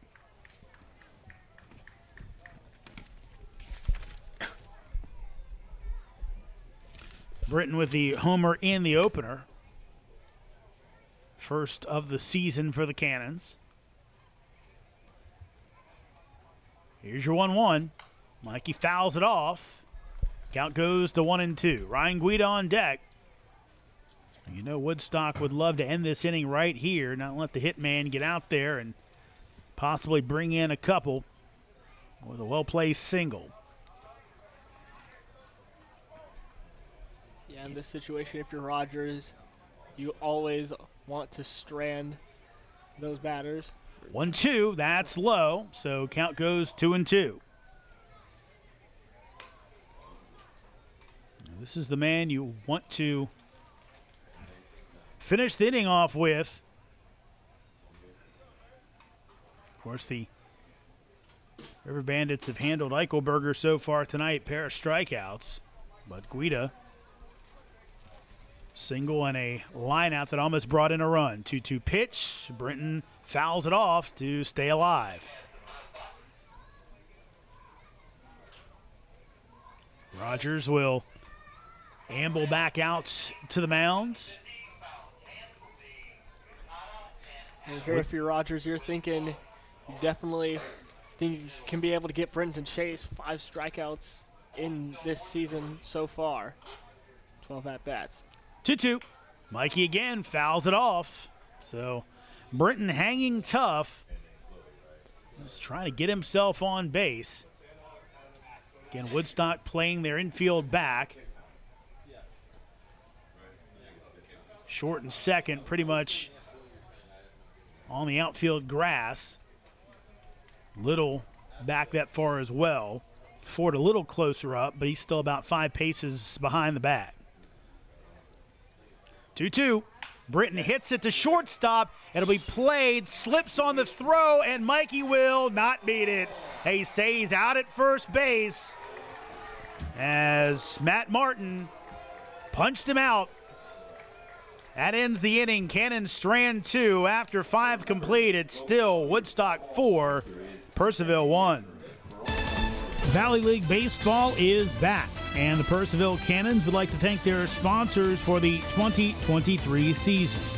Cannons Baseball is brought to you in part by Sonic Family Chiropractic, Western Loudon Chiropractic, T-Mobile, Banff Customs, Valley Drilling, Flowers Risk Group, Alamon Studio, Fuller Treasures, J.R. Snyder Limited Professional Plumbing Services, Joe Fleming Painting Contractors, Honest Tom's, Hero Homes, 5-Star Bath Solutions, Farm Credit, Epling Landscaping and Lawn Service Incorporated, Brian McDonald Edward Jones, Dental Smiles at Purcellville Gateway, DCF Contracting, Coalition to Salute America's Heroes, Prop Metcalf Services, Climactic Heating and Cooling, Chick-fil-A, Casco, Casa Tequila Bar and Grill, Carrington Homes, Caring Transitions, Burr Strength, Browning Equipment Incorporated, the Bob Caines Team, and Banshee Motor Cars Limited. Back here in Purcellville, still 4-1. Been that way for the last 2 innings. After that 3-run third for the Riverbandits, we've had goose eggs on the board since. For the Cannons, it's been Jackson Delana coming out of the pen and looking mighty good, Jack. Yeah, definite, for head coach Brett Fuller, it's all about looking for arms in it. I believe they may have found one in Jackson Delana. Austin Ford will step in. Here's the pitch, and that will miss off the inside corner. Ford, strikeout victim back in the second, then he walked in the third, did not score. Here's your 1-0. That'll miss inside. No action in the Cannons bullpen. And Delana's faced the minimum. Of course, that was due in part to a line drive double play. Ball hit to Knudsen, who threw it to first to get the runner. That's on the inside corner at the knees for strike one.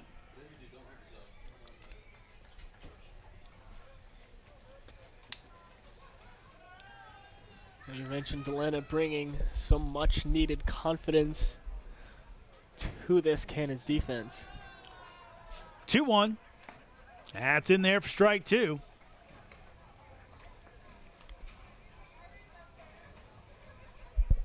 Cannons have an off day tomorrow. They'll get to use it. There's no rainouts for them so far. Culpepper, in their first season, comes to visit Fireman's on Tuesday, as that's a swing and a miss. And that's the fourth strikeout of the game for Jackson Delana. First out of the inning here in the top of the sixth. Number 2, Dominic.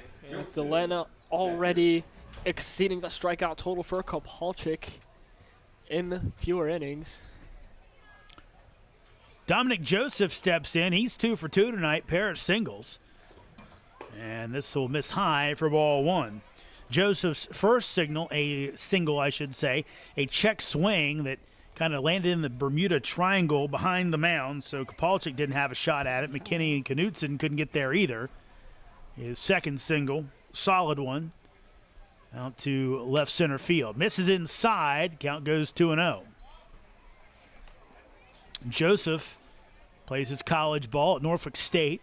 Spartans in the used to be in the MEAC. I believe they went to the NEC when the MEAC dropped baseball. Yep. Here's the 2-0. That'll be on the outside corner for a strike. Count goes to 2-1. I think it was them, maybe Delaware State, Maryland Eastern Shore. Yep. So one other one, either Morgan State or Coppin State. I think it's Coppin, actually, that went up to the NEC. Here's the 2-1. That will miss inside for a ball. Count goes 3-1. Now, the reason I say that is because Norfolk State's colors are green and gold. So actually, and he doesn't have a lot of gold on the helmet, so it works out pretty well. He matches up with the color scheme of the Riverbandits, who have a lot of forest green in their scheme. 3-1. That's on the inside corner, makes it 3-2. Yeah, you mentioned the color scheme fitting nicely. Not always. We don't always get that. Get some guys coming with their red batting helmets from their college, and it messes everything up. But this time, it looks pretty good. 3-2 pitch. That is on the outside corner. Strike three, as Joseph couldn't get the bat off his shoulder. The fifth strikeout of the game for Jackson Delana, second out of the inning. And Delana here showing a lot of poise, being able to work out of being behind in the count early, able to keep batters on their toes and keep it in the zone when he needs to. Back to the top of the lineup. Here's Hunter Smith. Jackson winds and check swing, appeal down to first base, no swing, says field umpire Matt Martin. And Matt Martin down at, call it the field umpire as he moves around, only 2 umpire crew, Tom Russo behind the plate. Now, we've mentioned that for Matt Martin now currently at first base. A lot of times you have them just out in the infield, much more difficult. 1-0 pitch. That'll miss outside. Count goes 2-0. Yeah, making their jobs a lot more difficult for those check swing situations. Not as good of an angle. A lot of the games I call for Georgetown in the Big East, they use a 3-umpire crew, so a little easier to make sure you have one infielder and kind of see the angle of that bat on check swings. Here's your 2-0. That's popped up, but it's going to get out of play as Torres gave a quick look and barely got out of his crouch. Ball, please turn into the lower concession area for a homemade fresh strawberry donut, courtesy of the Wegmeyer Farm.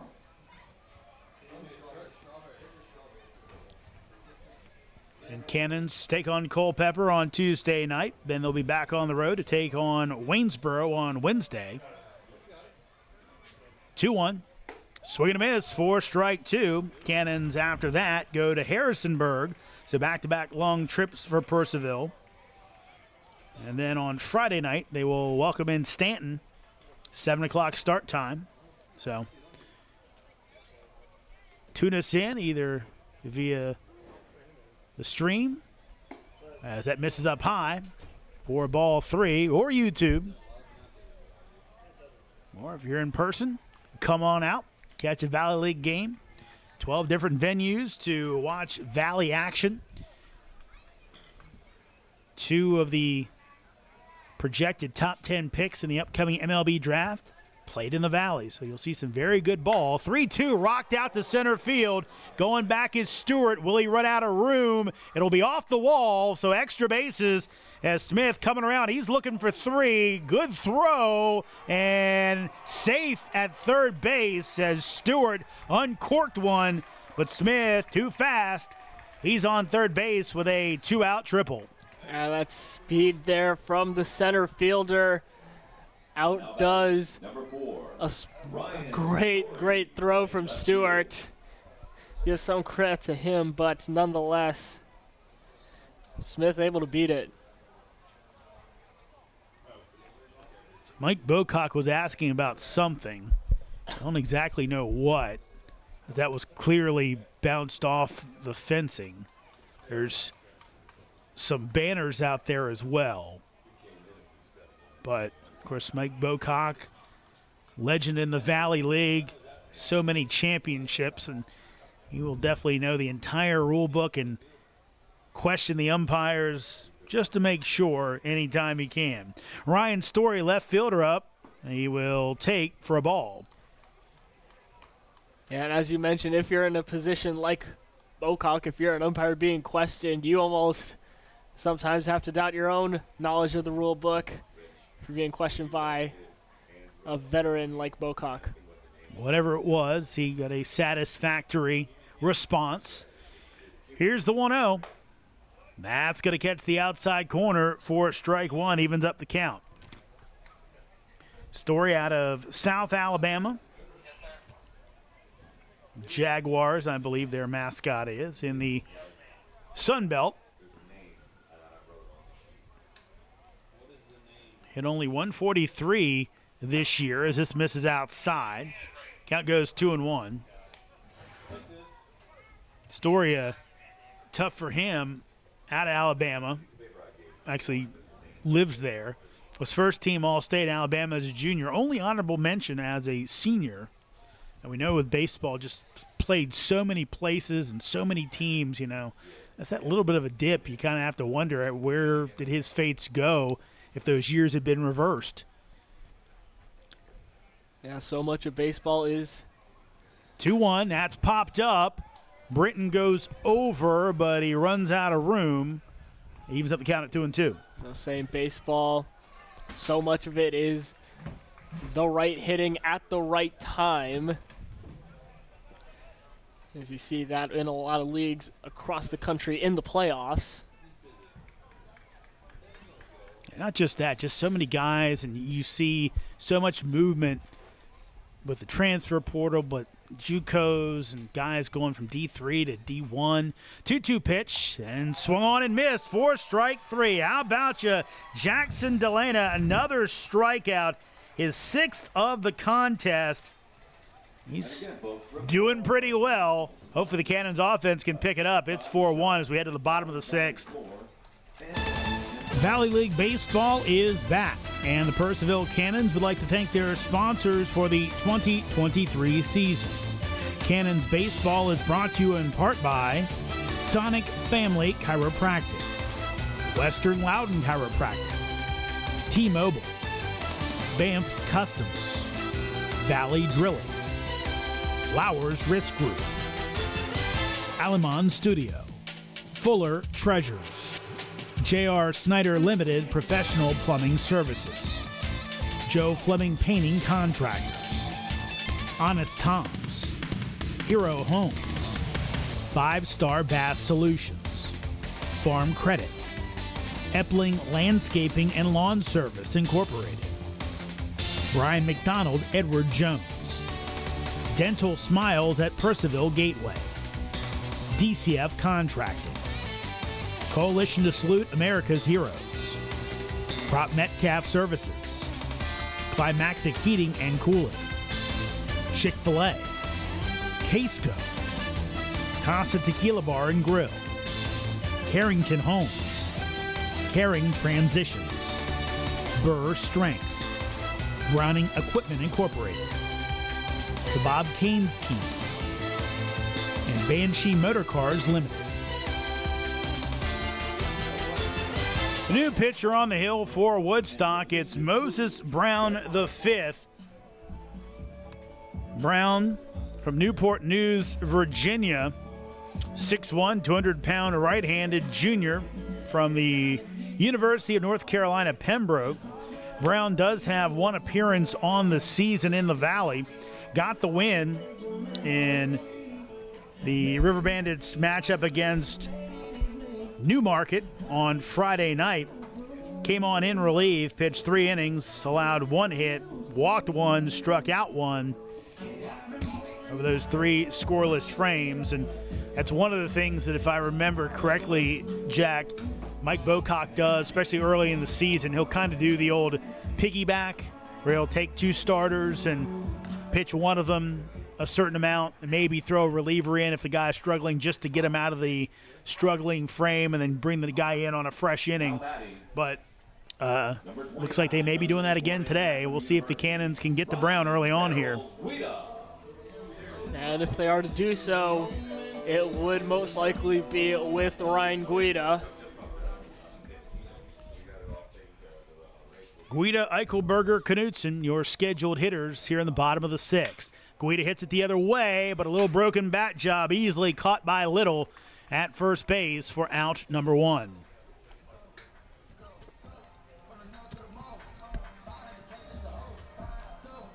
Now batting, number 22. At least we think it was a broken bat, and yeah, looks like they're checking it over. Sean Walker giving a quick look. So Guida might have to inspect that one, make sure he didn't go up with a broken twig next time he goes to the plate. Here's Eichelberger, who hits it the other way, gets underneath of it. Sanchez easily played for the second out of the inning.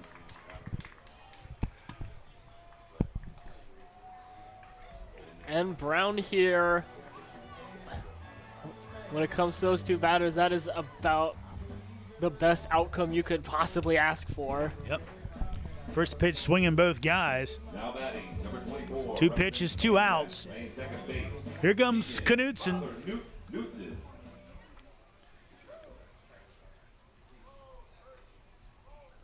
Brown comes set and delivers. And that's in there for strike 1. And really for Brown to come in, pitch pretty well against the heart of. That'll miss outside, 4 ball. Against the heart of this Cannons lineup, you have Guida hitting a little over 640 coming into this one. Of course, Eichelberger with the 3 home runs, and Knutson hitting around 400 himself in 10 appearances.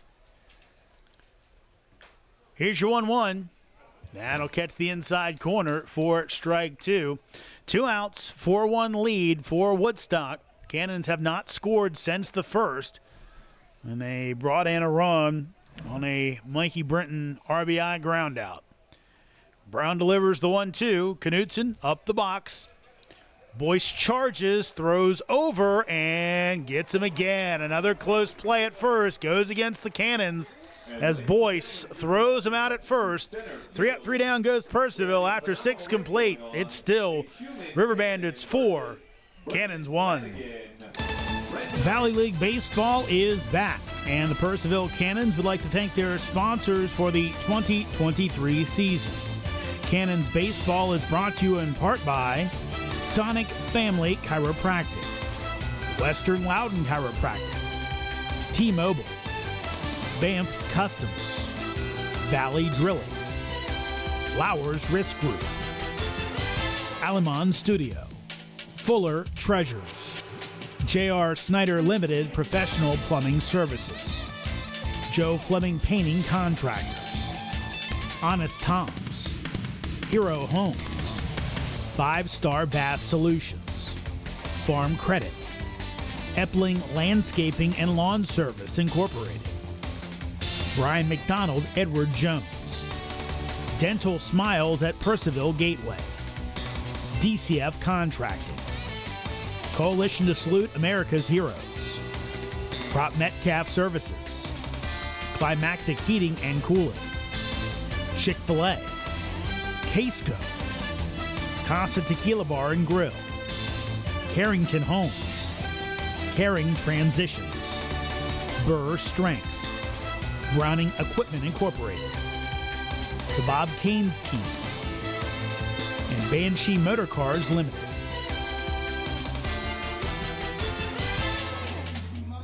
Top of the 7th inning in Purcellville. Woodstock up on the Cannons 4-1. For your next 2 innings of play-by-play, here's Jack Hughes.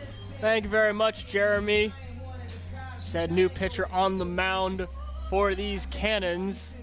Will Ricketts out of Frostburg State University, originally from Harpers Ferry, West Virginia, pitched an inning in the opener against the Royals. Or excuse me, the second game against the Winchester Royals. Said Front Royal and the Royals, always a confusing pair, but pitched 1 inning in that one. No runs, no earn, 1 walk. Solid inning there, and he will follow up Jackson Delana, who had a great performance himself. Yeah, Jack Ricketts got the ground ball double play to get the Cannons back in the dugout, set things up for Rodriguez in the 9th. We'll see if he can do something similar to keep it a 3-run game. You see Joe Jakonski coming up to the plate. His first pitch swung at, some contact, but will go foul. 0-1.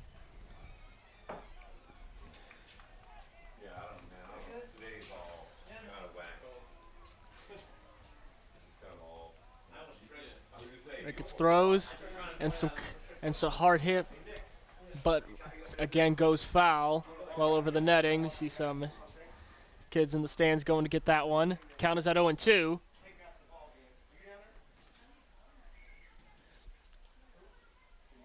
Ricketts with the long look in, fires. And a swing and a miss from Jakonski, where Ricketts getting him to chase on one outside of the zone. That will be the first out of the inning for the Cannons. Ricketts off to a good start. You see Tomas Sanchez coming up to the plate. A walk hit, strikeout for him so far in this one.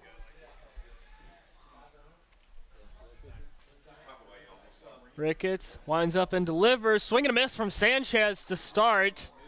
Count is at 0-1.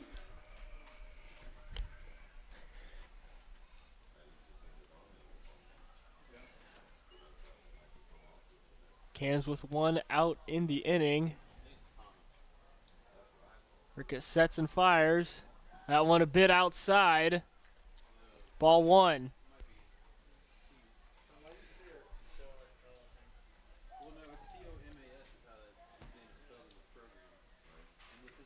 The lefty fires the 1-1 and swung at right down the third base line, but draws foul. 1-2 count. PMA Insurance for all your commercial personal insurance needs. Sanchez gets himself ready for the 1-2. Ricketts fires and swung at, hit to the shortstop. McKinney, the jumping throw, play not able to be made at first. Rodriguez stretched out for that one, but no dice. Scott Butler. He tried to make that Derek Jeter jump throw in the hole, and he might have overestimated Sanchez's speed. Didn't get a lot on the throw as he went to the jump. Maybe just a plant and a throw might have had a better chance, but tough play anyway. Yeah, tough. As you said, I believe McKinney may have had time, but no matter. As Scott Mulder comes up to the plate, Ricketts throws it inside on his first one. Count is 1-0.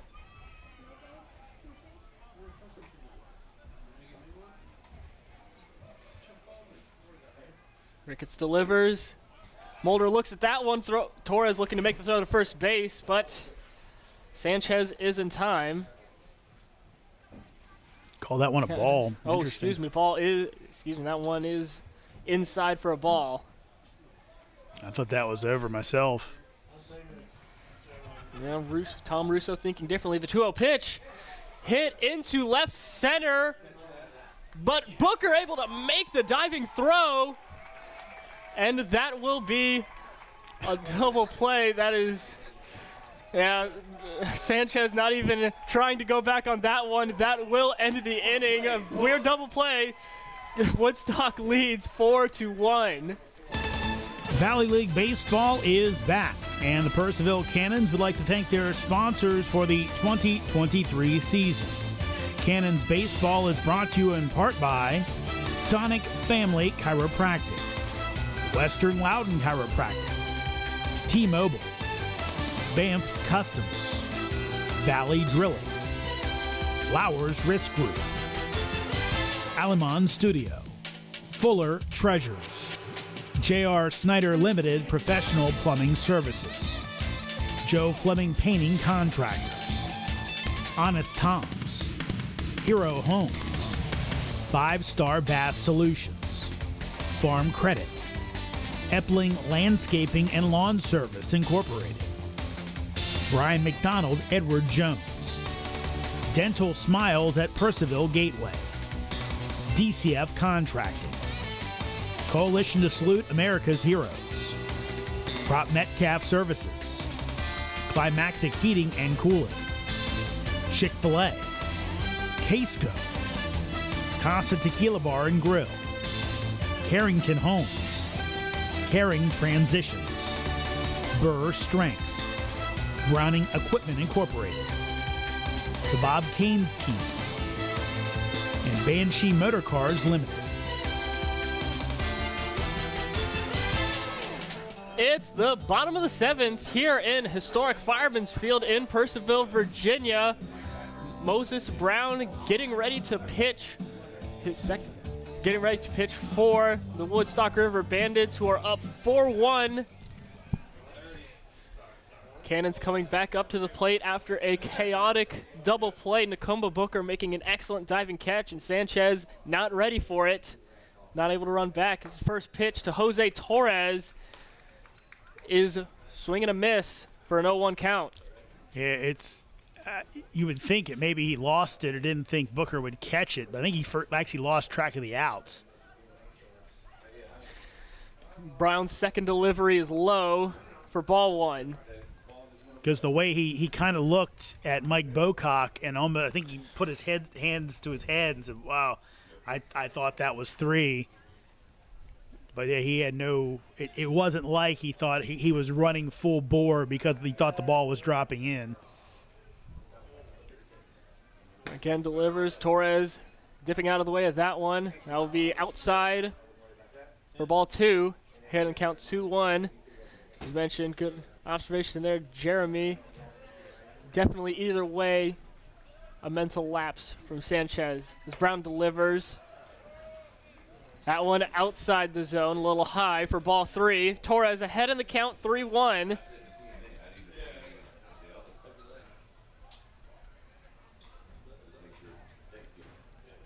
Brown delivers. Torres pops one up. It will go foul. And Woodstock not able to make a play on it. The count will run full. 3-2. For all of your commercial and personal insurance needs.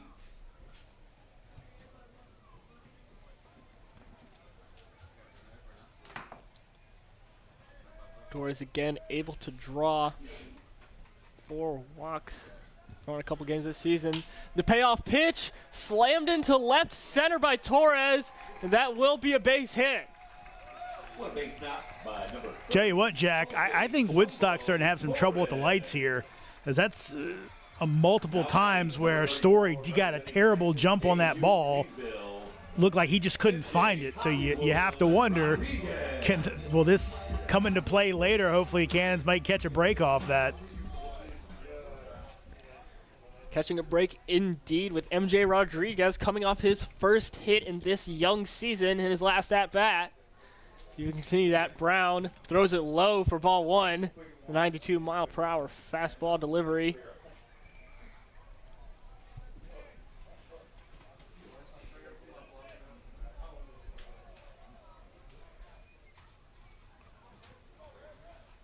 Brown again fires it low. Able to be handled by Joseph, so not able to advance as Torres. Count is at 2-0.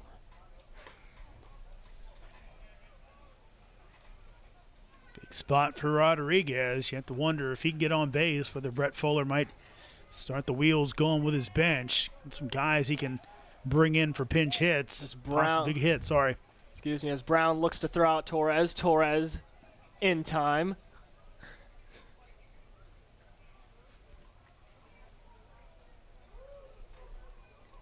Brown fires the 2-0. High this time for ball 3. Got to call a balk, I think. Oh, excuse me, that will be a balk. Torres trotting his way over to second.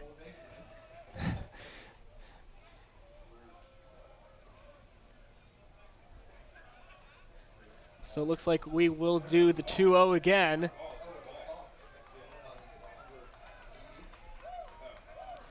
Brown looks at second. Torres taking good lead. The 2-0 is on the outside part of the zone for strike 1. Brown getting on the board. Count is at 2-1.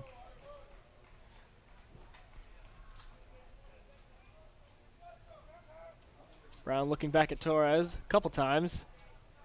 Torres dancing around a little bit. 2-1. MJ Rodriguez dodges out of the way of that one. That is inside for ball 3. Rodriguez ahead in the count.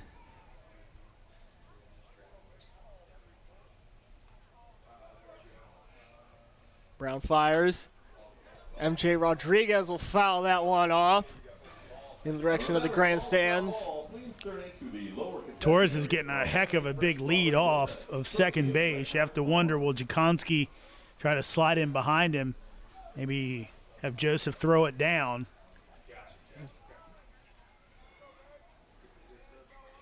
Torres still dancing around. Brown looking to throw him out, but Jakonski not there. Count is full for MJ Rodriguez. Torres sidling, getting his big lead on second. Jakonski looking to move up. The payoff pitch. MJ Rodriguez hitting it down the third base line, and it looks like the play will be made at first, but Jose Torres able to go over to third. Now batting. Number 32. That's that secondary lead, Jack, that Torres got far enough over that once the ball went over to first, he was able to get over to third base. And we know in the Valley, between the pitchers, the catchers, you always want to get to third if you can to get that pass ball, get another run in. Mike McKinney coming up to the plate with one out. Jose Torres on third. His first pitch. He looks at it for a strike. Count us at 0-1. Kinney with ground out in his most recent at-bat. Second pitch. Ooh, that one on the outside part of the zone for strike 2. McKinney down in the count early, 0-2. Woodstock has the infield in, Jack. Trying to cut the run off at home. So it leaves Brown. Delivers a strike and a miss from McKinney. Got a little ahead of that one for the second out of the inning. And Booker coming up to the plate. Two at-bats, 2 strikeouts so far for Booker in this one. Woodstock looking to protect their 3-1 lead. Or excuse me, 4-1 lead.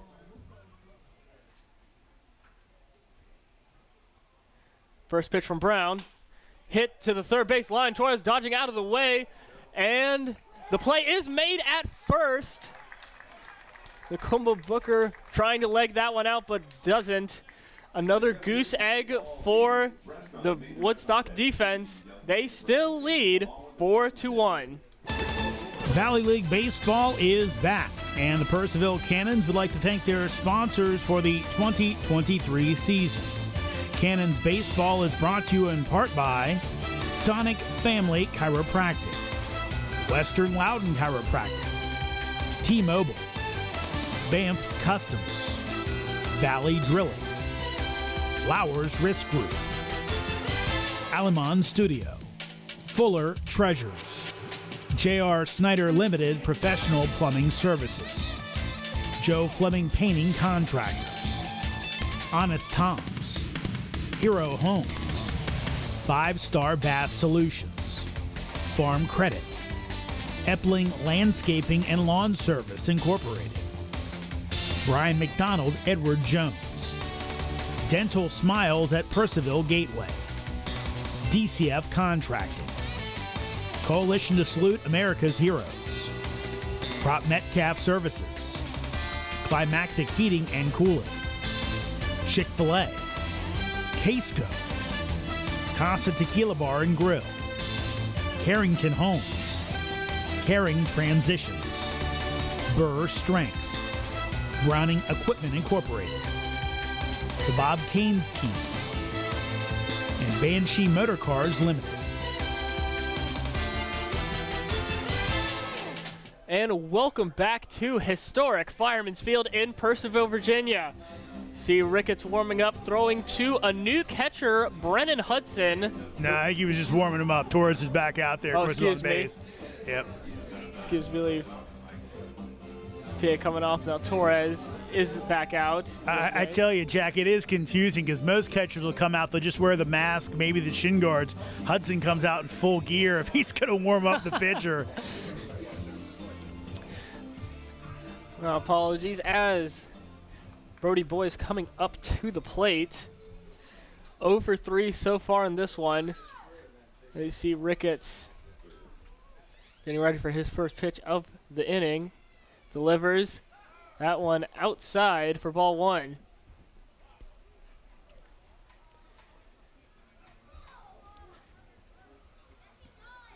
You see Ricketts with slight unorthodox pose. He strikes before every pitch, looking almost like he's going to throw the shot put. The 1-0 is slammed down the first base line, but will go foul to even the count at 1-1. It almost looks like, Jack, you'll see some of the pitchers, they'll take the glove and cup it to the ear to hear the pitch comm. That's what it reminds me of, but obviously he's not wearing a pitch comm, so it's just an interesting pose that he puts there. You're right, it kind of has a little bit of the shot put look to it as well. Ricketts, the 1-1. Boyce now swinging at it. That one will be on the outside part of the zone for a strike. Boyce down on the count, 1-2.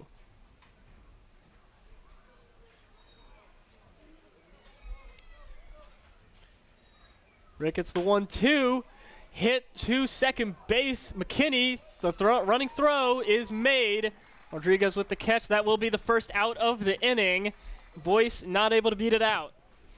I feel good for McKinney and that boot earlier in the game, and just to get one and make a good play there kind of settle yourself back in. And it looks like we're going to have a pinch hitter coming up. Yep, Titus Johnson out of Chowan University from Williamston, North Carolina. Coming in around 5'10", 155. Little righty. Will hit in the place of Morgan Little spot in the lineup. Excuse me. One out here in the top of the 8th. Ricketts fires his first. That one on the inside part of the zone. Johnson looking at strike 1.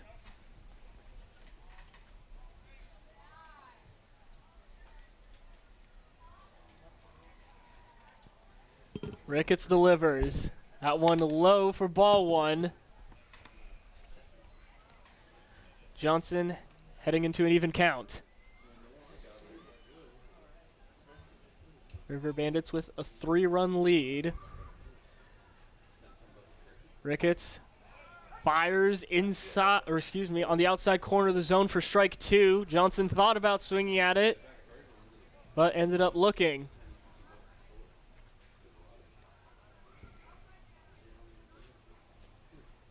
Ricketts, the deep breath for the 1-2. Hit again to McKinney, and McKinney taking a couple steps, making the throw to Rodriguez. 2 nice, solid fundamental plays from McKinney for 2 outs in this inning so far. You see Derek Bermudez, another pinch hitter, 6 foot, 200 pounds from Nova Southeastern, the freshman from Miramar, Florida.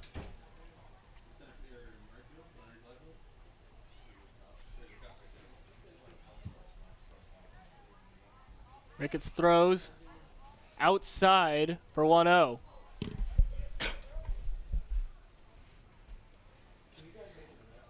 We see Bermudez 0 for 2 so far in 2 at-bats against the Turks on June 1st.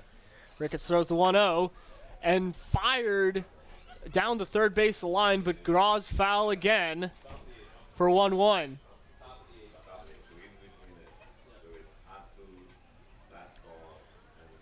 Ricketts with 2 outs, looking to put up a goose egg. The 1-1 outside for ball 2. Bermudez definitely doesn't bring it up there with a lot of heat, but some movement, all the other stuff as well. So, yeah, Ricketts a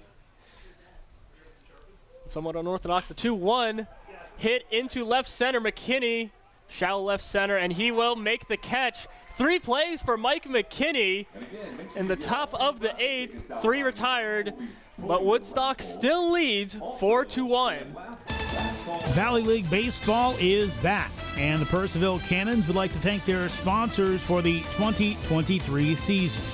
Cannons Baseball is brought to you in part by Sonic Family Chiropractic, Western Loudon Chiropractic, T-Mobile, Banff Customs, Valley Drilling, Flowers Risk Group, Alamon Studio, Fuller Treasures, J.R. Snyder Limited Professional Plumbing Services, Joe Fleming Painting Contractors, Honest Tom's, Hero Homes, 5-Star Bath Solutions, Farm Credit, Epling Landscaping and Lawn Service Incorporated, Brian McDonald, Edward Jones, Dental Smiles at Purcellville Gateway, DCF Contracting, Coalition to Salute America's Heroes, Prop Metcalf Services, Climactic Heating and Cooling, Chick-fil-A, Casco, Casa Tequila Bar and Grill, Carrington Homes, Caring Transitions, Burr Strength, Browning Equipment Incorporated, the Bob Caines Team, and Banshee Motor Cars Limited. Welcome back to historic Fireman's Field in Purcellville, Virginia. The Riverbandits bringing out yet another new pitcher. number 21, Santiago Guerrero, the 6'2 lefty out of Colorado Northwestern Community College, a sophomore from Las Cruces, New Mexico, will come in and face the top of the Cannons lineup, I believe, with Caleb Stewart coming up to the plate. 2 walks and a ground out. Stewart so far in this one. Oh, excuse me, he will be pinch hit for, I believe. Excuse me, Guerrero still getting ready. Yeah, a couple defensive changes for the Riverbandits. They kind of bring everybody out from a huddle at the last second, so it really confuses not only the other team, but also the announcers. Yeah, unfortunate. Excuse me, there will be no pinch hitter for Stewart. He will come up to the plate for his 4th at-bat of the night. The blue batting gloves and the white helmet. There's Guerrero. Winds up for his first. On the outside corner of the zone for strike 1. 80 miles per hour, a bit of movement on that one. 0-1. Stewart slaps it to the shortstop, and the throw is made at first. Routine play for, I believe that is Brody Boyce still.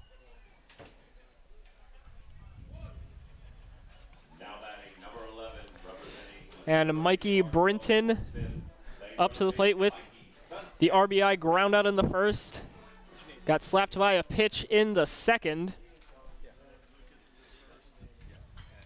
Guerrero's first pitch of the at-bat is low and outside for ball 1. Not quite able to be handled by Joseph.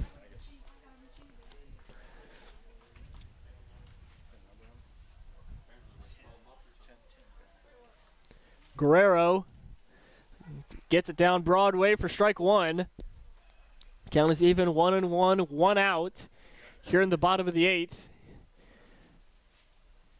Cannons looking for their first offense since the first inning.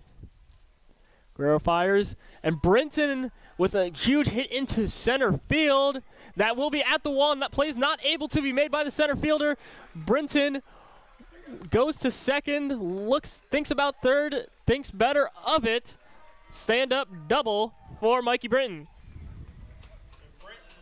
Brinton on that play, Jack, I think, one, discretion the better part of valor. Don't want to run into the out. But I think, and they've changed it on us, but I think Smith's out there. I think when he was trying to make that catch, trying to make the Willie Mays catch, he get kicked off his glove. That's why it kind of made that left turn out towards left field. It wasn't just the way the ball hit. We see a visit to the mound. We see, I believe Guerrero is coming off. And that will bring in a new pitcher for the Woodstock Riverbandits. They still lead 4-1. 7 1/3. We'll get back to you. Valley League Baseball is back, and the Purcellville Cannons would like to thank their sponsors for the 2023 season.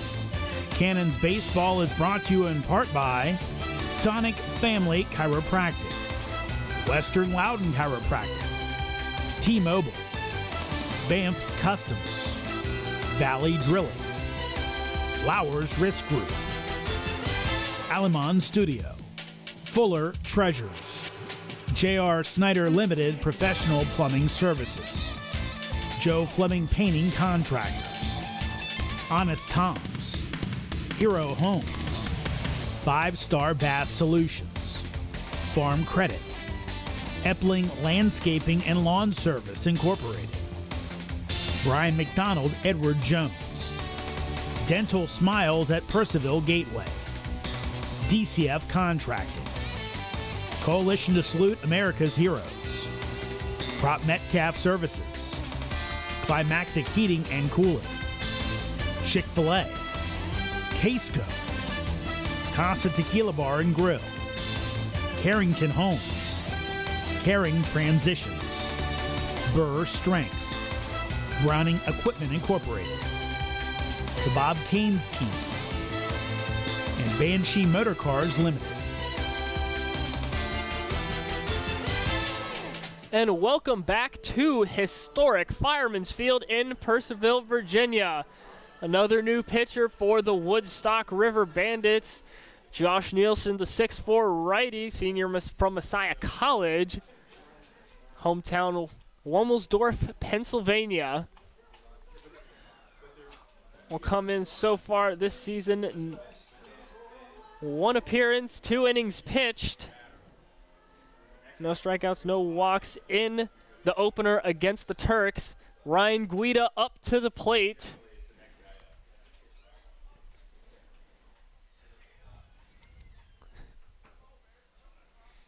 Nielsen looks Britton at second. His first pitch outside the zone for ball 1.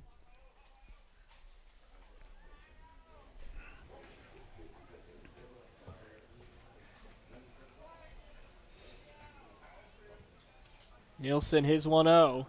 Low, not able to be controlled by Joseph. And Brinton will trot his way over to third. Count is now 2-0. Try to get in front of it, just got by him. And again, not the worst thing in the world for Woodstock. You have the 3-run lead, but you want to keep everybody as far away from home plate as possible. So, Mikey, chance to score here. Yeah, 1 out for the Riverbandits in this one. And again, outside for ball 3. Guida ahead in the count 3-0.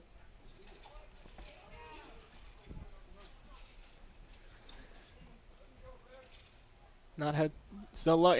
The 3-0 is outside.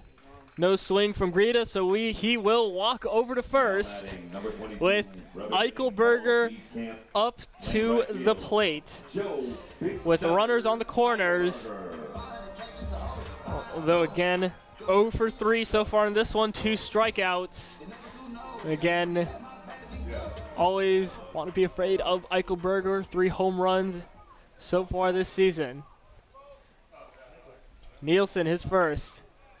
On the outside part of the zone for strike 1. Yeah, it looked kind of like a non-competitive at bat with Guida, like they were just pitching around him. Want to go after Eichelberger, who they've controlled so far today. Can they continue it? See, is Nielsen the 0-1. That one low, but Joseph able to control it for 1-1.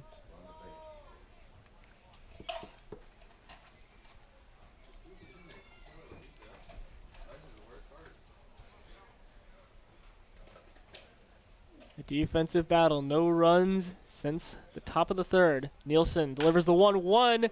Eichelberger slaps it to the shortstop, and after a little bit of hesitation, throws to first, but that will, I believe, drive in a run.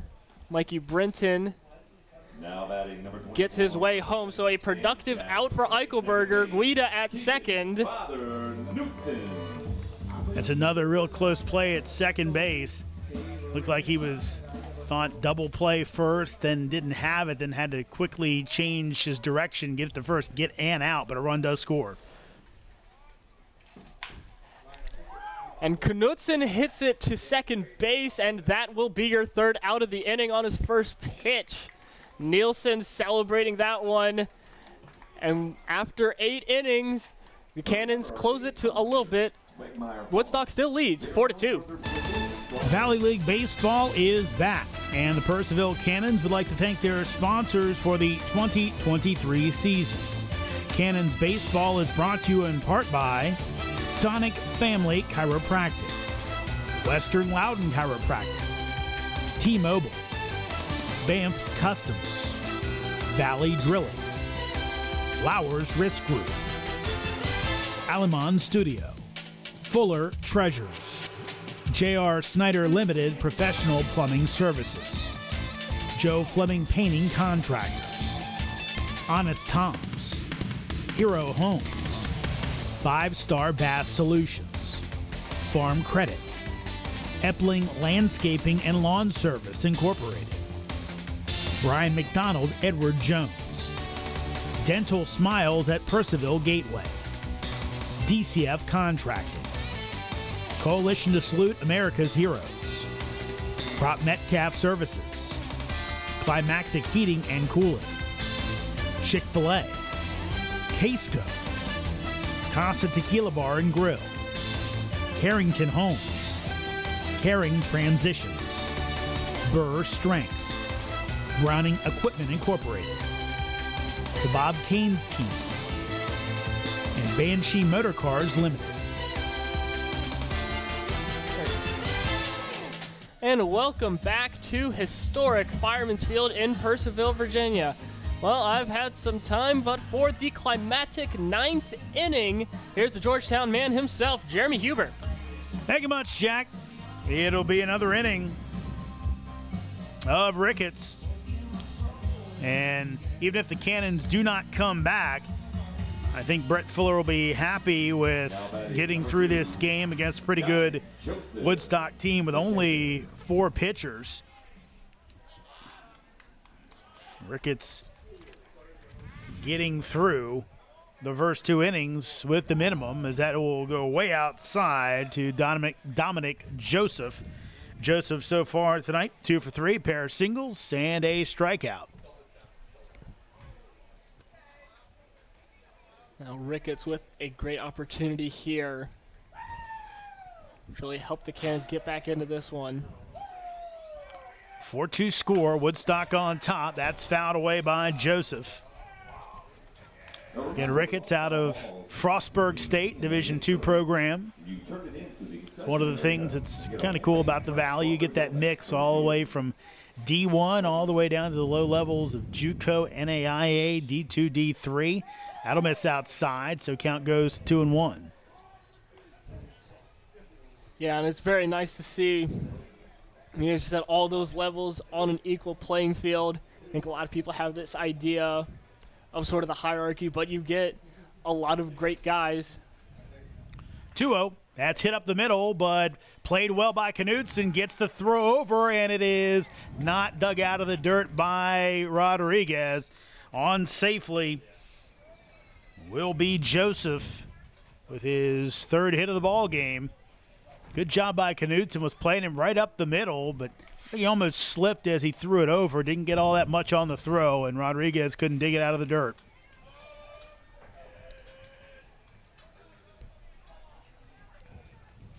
I'll bring the top of the lineup back up. Hunter Smith. Smith will fly it to center field, coming in hard, and gonna drop in front and down, and where that ball landed, kind of surprising. McKinney never really left the infield, while Stewart came flying in from the outfield, couldn't get there, and now 2 men on, back-to-back singles. Miscued there from the Cannons defense. Not sure if the lights may have been an issue, or I have my doubts, but we'll see. It looked like more of a traditional miscommunication issue. New batter up, pinch hitting. It's Ryan Kainzos out of Nova Southeastern. He'll look to blow this one open, as he will hit for Ryan Story. And now Tom Russo will go over with Mike Bocock to try and make sure he gets the lineup card right here.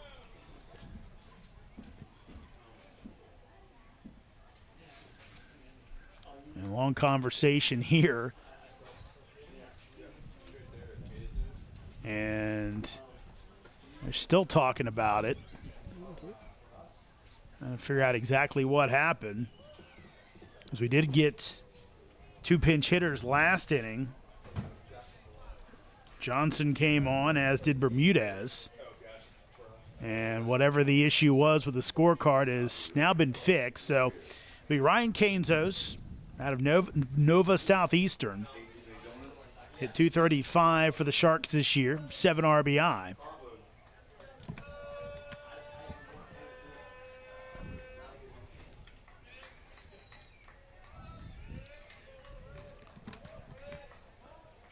Here's the pitch. Gets the bunt down, and it is fielded by Brenton. Throws it away. Run is going to come in, and the other runners will advance to second and third, respectively. I think Brenton probably would have been better off just letting that one roll. I think it would have gone foul eventually, but he had to take the chance. Instead, trying to make the throw, and ends up in the outfield. Another run across, and back to a 3-run lead for Woodstock at 5-2. Now batting number 3, Joe. second It's base. really not what you want to see here for the Cannons defense. Just a couple miscues in succession. Here's Jakonski, who will take low for ball 1. So that was ruled an error. Likely would have been a tough play, but here's the 1-0. That's hit out to right field, going back, and that's off the wall. 1 run is in as the runners had to hold up. High throw over the head of McKinney, and into second base goes Jakonski with a double, and another run in as Smith scores, and it's now a 6-2 game. Now batting, Unfortunate. number 7, Now Jakonski, he's a Sanchez, nice piece of led by hitting. 2. Ricketts here with a rather unfortunate sequence. Here's Sanchez with 2 men on, both runners in scoring position as he fouls it off. No one up in the Cannons pen, so it looks like they're going to let Ricketts go a while here, trying to not use any arms ahead of tomorrow's off day, as it's going to miss outside. Count goes to 1-1. Cannons have the infield in, trying to cut the run off at home, down 6-2.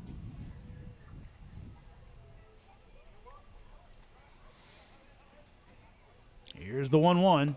That'll miss inside. Count goes to 2-1. Purcellville, again, off tomorrow, then back here against Culpeper. Cavaliers come in, new team in the Valley. First meeting for these two here at Fireman's Field. 2-1 pitch. That's fouled off down the right field line.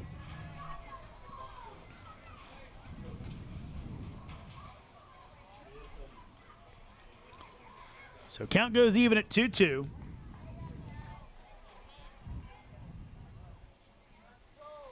Scott Mulder on deck. Here's the pitch. That'll miss inside. Actually, not Scott Mulder on deck. One of the defensive substitutions. Jackson Howard is on deck. So Mike Babcock getting all the guys in. Bocock, excuse me. 3-2 pitch. That'll miss low, so count goes full at 3-2. And ball 4. So now Howard coming up. Howard out of South Alabama. Only a couple of Jaguars, handful of Jaguars on this team. Jackson Howard. Yeah, I'm sure first couple of guys, you know, hearing about teammates telling the legend of the one and only Mike Bocock, I'm sure that had something to do with it. And Steve Ridings will come on out, talk to his pitcher. Maybe try and slow some things down with a man up in the bullpen. Went through the Cannon schedule for the rest of the week. After Tuesday night's game, they will be back home on Friday as they'll take on the Stanton Braves. And then the Cannons will also be home on Sunday, so a week from tonight. And this looking like it could very well be the Cannons' first loss, but never know. It's baseball. But right now they got to try to find a way out of this 9th inning with no more damage on the board. Riverbandits scored 1 in the first. Cannons matched it. Then a error-filled 3rd inning with 2 errors and a mental miscue that led to 3 runs for the Riverbandits. No scoring until the Cannons put one on the board in the bottom of the 8th as Howard stands in after the pitching meeting at the mound is done, as that'll miss outside. And the Riverbandits again scoring 2 here to make it a 4-run game. 1-0 pitch. That's hit out to right field. Could be trouble. Eichelberger makes the catch. He'll throw home. up the line a bit, but Torres chases it down with Ricketts backing him up. So short fly ball brings no runs in, and 1 out on the board here in the top of the 9th. Now batting number 14, Brody. Solid play from Eichelberger, and of course a great arm on him, able to make that throw so no one else comes home. Here's Brody Boyce. On the day, he's 0 for 4, but he has completely affected this game for the Cannons. Purcellville now takes their middle infield, brings them back to double play depth as Boyce takes on the outside corner for a strike. Boyce has been in the middle of a few big plays, close plays at first that could have really changed the game, but able to make them. And on a night where the Cannons defense has been a bit subpar, Woodstock's is not, as that's fouled down the line, try to poke it in fairly. Couldn't do it. He goes down 0-2. And Ricketts goes starting to slowly build himself back up after sort of a disaster sequence early on. 0-2 pitch. Breaking ball. That's hit out to right center field.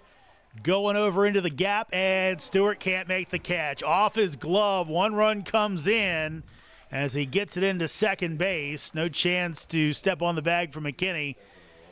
But that's going to be another error on the board as Stewart looked like he had a beat on it.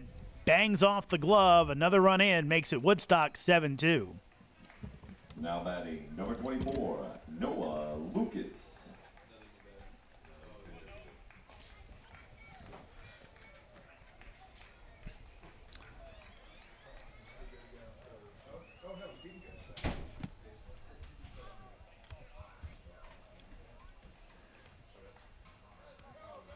Ricketts again looking down Noah Lucas.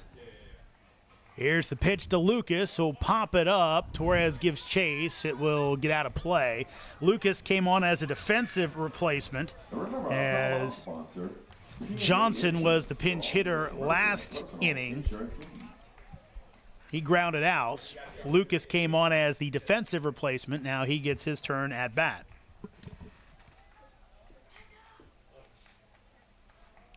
Here's the 0-1. That's in there for strike 2.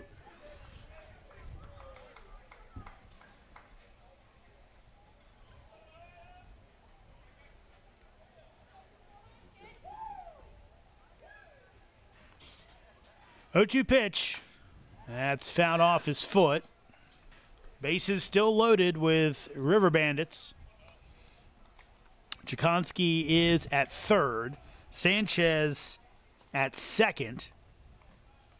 And on at first is Boyce reaching on the air.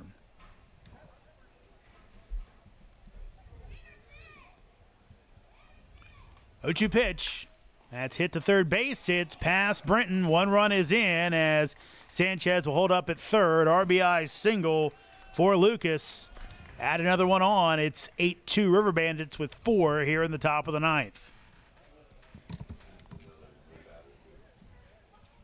And, well, that is just that's just a nice piece of hitting there from Lucas. I mean, just nothing else to say. Just poked it right through the gap.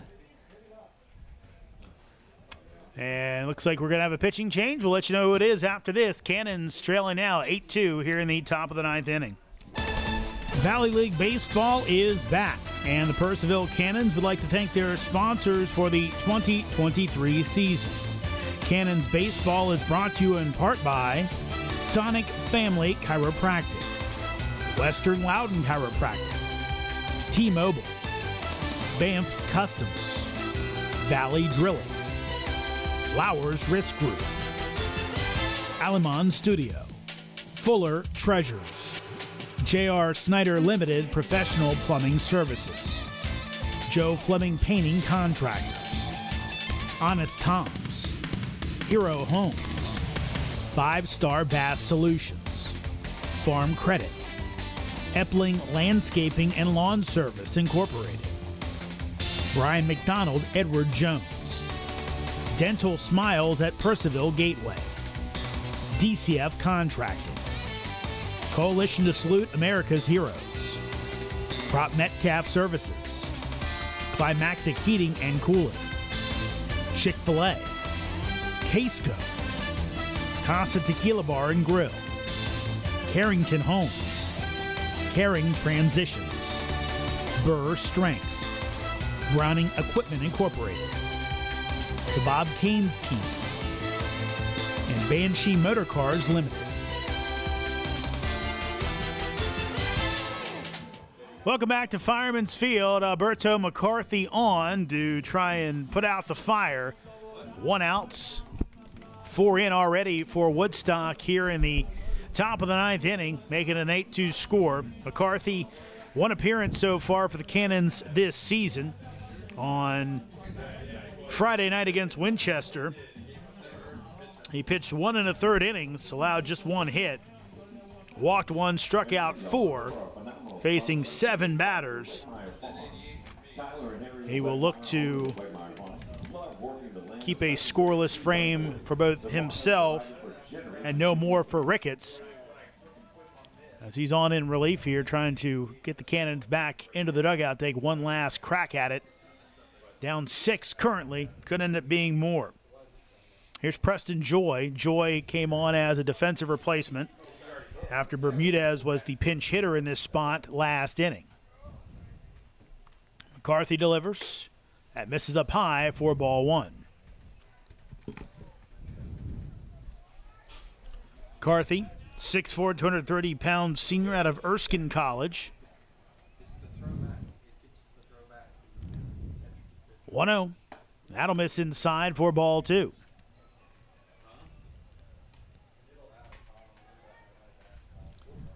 We're kind of flying in this one, all things considered. And this 9th inning has slowed things down considerably.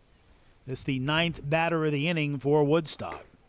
And it's in there for strike 1 as McCarthy pops the glove at 91. Yeah, you absolutely said it. A lot of these pitchers today working with pace. Really doing a good job getting the pitches out. 2-1. That's fouled straight back, so count goes to 2-2, 1 out, 8-0 lead for the Riverbandits on the Cannons. Purcellville looking down the barrel, their first loss of the season. 3 straight to open things up. Blood of Front Royal in the opener, then a pair of 9-7 wins as that's fouled back.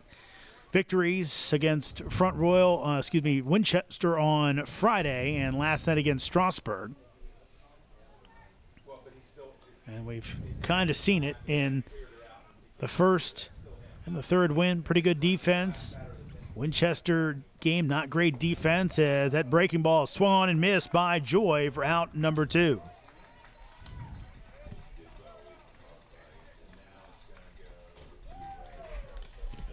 So Joseph, who started the inning off with a single, came around to score. He will come back up right now, looking to extend this inning. McCarthy looking for the punch out. Here's the pitch. That is on the inside corner for strike 1.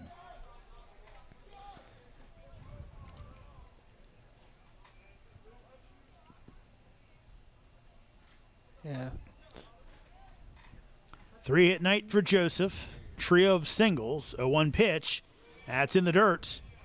For a ball. Count goes to 1-1.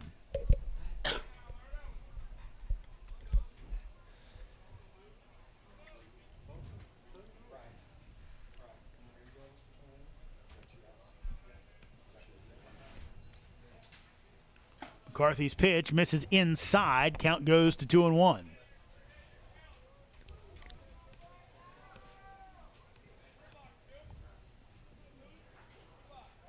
McCarthy started his career at Stetson. Like Ryan Guida, did the same. 2-1 pitch. That's on the inside corner for strike 2. As Joseph can't believe it, looked straight to the heavens. Kind of walked away.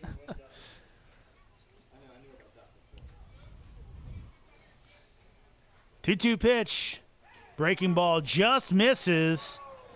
McCarthy nods toward home plate. Wanted that one, but realized it wasn't. Problem here is now all the runners will be off on the pitch. Increases the chance of bringing some runs. Here's the pitch, and that'll miss. Sanchez at third base kind of took a running start toward home. Don't know if that threw McCarthy off at all, but Alberto walks in a run. That'll go on the ledger of Ricketts, and now it is Woodstock 9, Cannons 2. Now batting number 8, Hunter Smith. And really, if you're Woodstock, you're coming down, you're looking to pile on. That's popped out of play by Hunter Smith, still out there. Smith, a 4-hit night, trio of singles, also had a triple in the 6th. Scored 2 runs, scored a run earlier this inning. 0-1. That'll miss low. Evens up the count at 1-1. Yeah, McCarthy has done a solid job so far keeping even with these batters throughout a lot of their appearances, but just not quite able to finish them off. 1-1 pitch. That misses up high. Torres, Rodriguez, and McKinney are scheduled hitters for the Cannons in the bottom of the 9th inning. Saw a couple guys getting some swings in, maybe warming up last inning, as that'll miss inside. Now goes 3-1, possibly for a pinch hitting appearance. But you can't imagine those guys will get out there now. Could, but Brett Fuller was hoping to get through this inning with no runs on the board, 2-run deficit. That'll miss. Oh, that's in there for a strike. Wow. Fooled me and fooled Smith, who was taking off his shin guard through his bat. But he got the shock of his life from Tom Russo. Call that one a strike. So again, we'll do the 3-2 with 2 outs. Runners will be off on the pitch. Here it is. Swing and a miss for strike 3. McCarthy gets the punch out to end the inning, but 5 on the board. Helped out by a pair of cannon errors. Purcellville chasing 7. So we head to the bottom of the 9th. Woodstock up 9-2. Valley League Baseball is back, and the Purcellville Cannons would like to thank their sponsors for the 2023 season.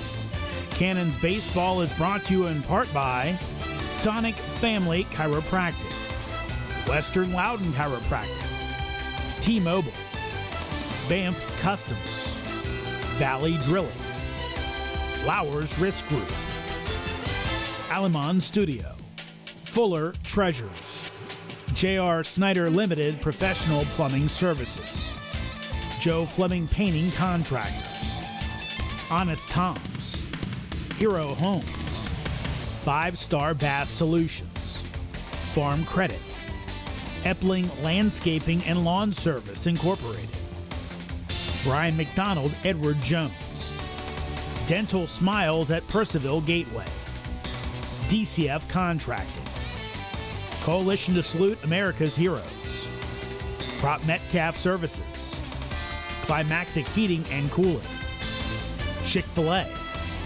Casco, Casa Tequila Bar and Grill, Carrington Homes, Caring Transitions, Burr Strength, Browning Equipment Incorporated, the Bob Caines Team, and Banshee Motor Cars Limited.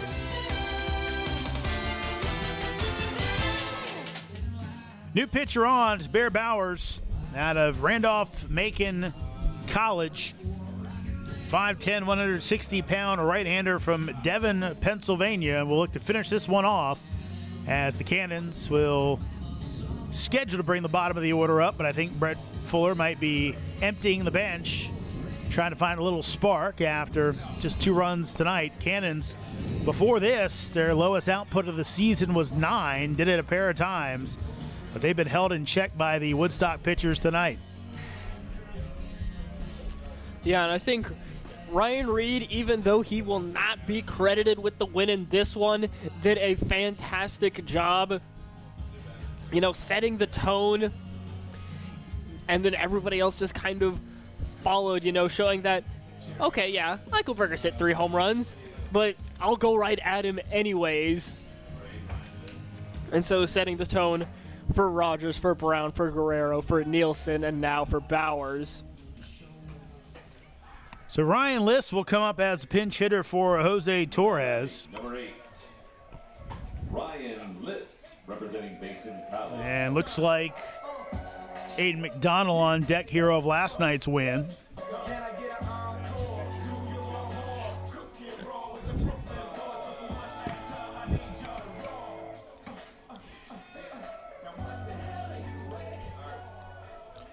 So,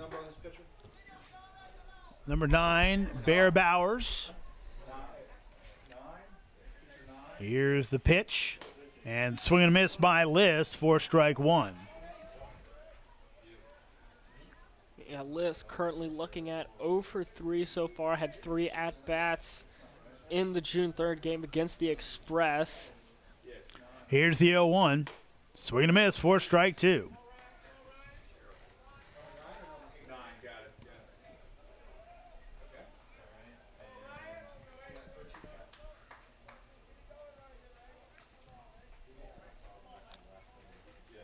Here's the 0-2, and that'll miss up high as Liss holds up. Bowers at Randolph-Macon this year pitched to a 4.79 ERA, 5.30 as here's the pitch, 1-2, and a swing and a miss. Went breaking ball and got Liss for strike 3, first out of the inning. Now batting number 16, Aiden McDonald. Bowers worked exclusively as a reliever this year for the Yellow Jackets. Here's Aiden McDonald. McDonald had the tie-breaking RBI single last night against the Express. He'll swing and miss for strike 1. Yeah, big night from him overall, 3 for 5.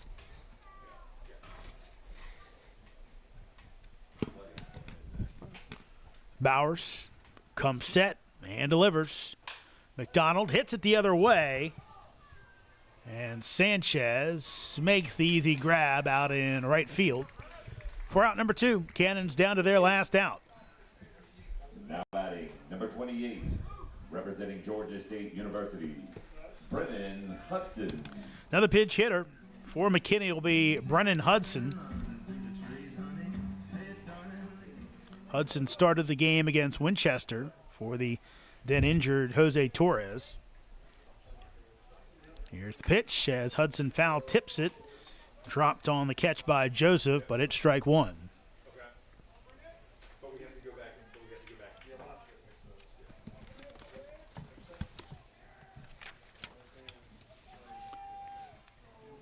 Here's your 0-1. Hudson swings and misses for strike 2. Hudson drew a trio of walks in that matchup against Winchester. Scored 2 runs that game. He was officially 0 for 1. Here's your 0-2 as Hudson misses up high for a ball. Count goes 1-2. Bear Horowitz on deck, hoping for a chance at the plate.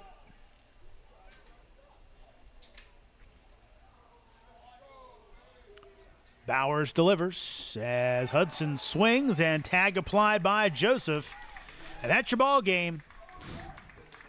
Woodstock wins it 9-2 as they score 3 in the 3rd, 5 in the 9th to make it a laugher going away.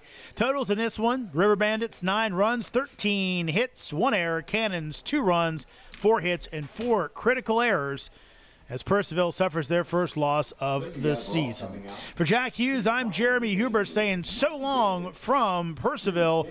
Our next game will be on Tuesday night. Cannons will be at home against the Culpeper Cavaliers. Broadcast will start at 6:50. First pitch just after 7. Good night from Purcellville. Once again, our final score, Woodstock over the Cannons, 9-2.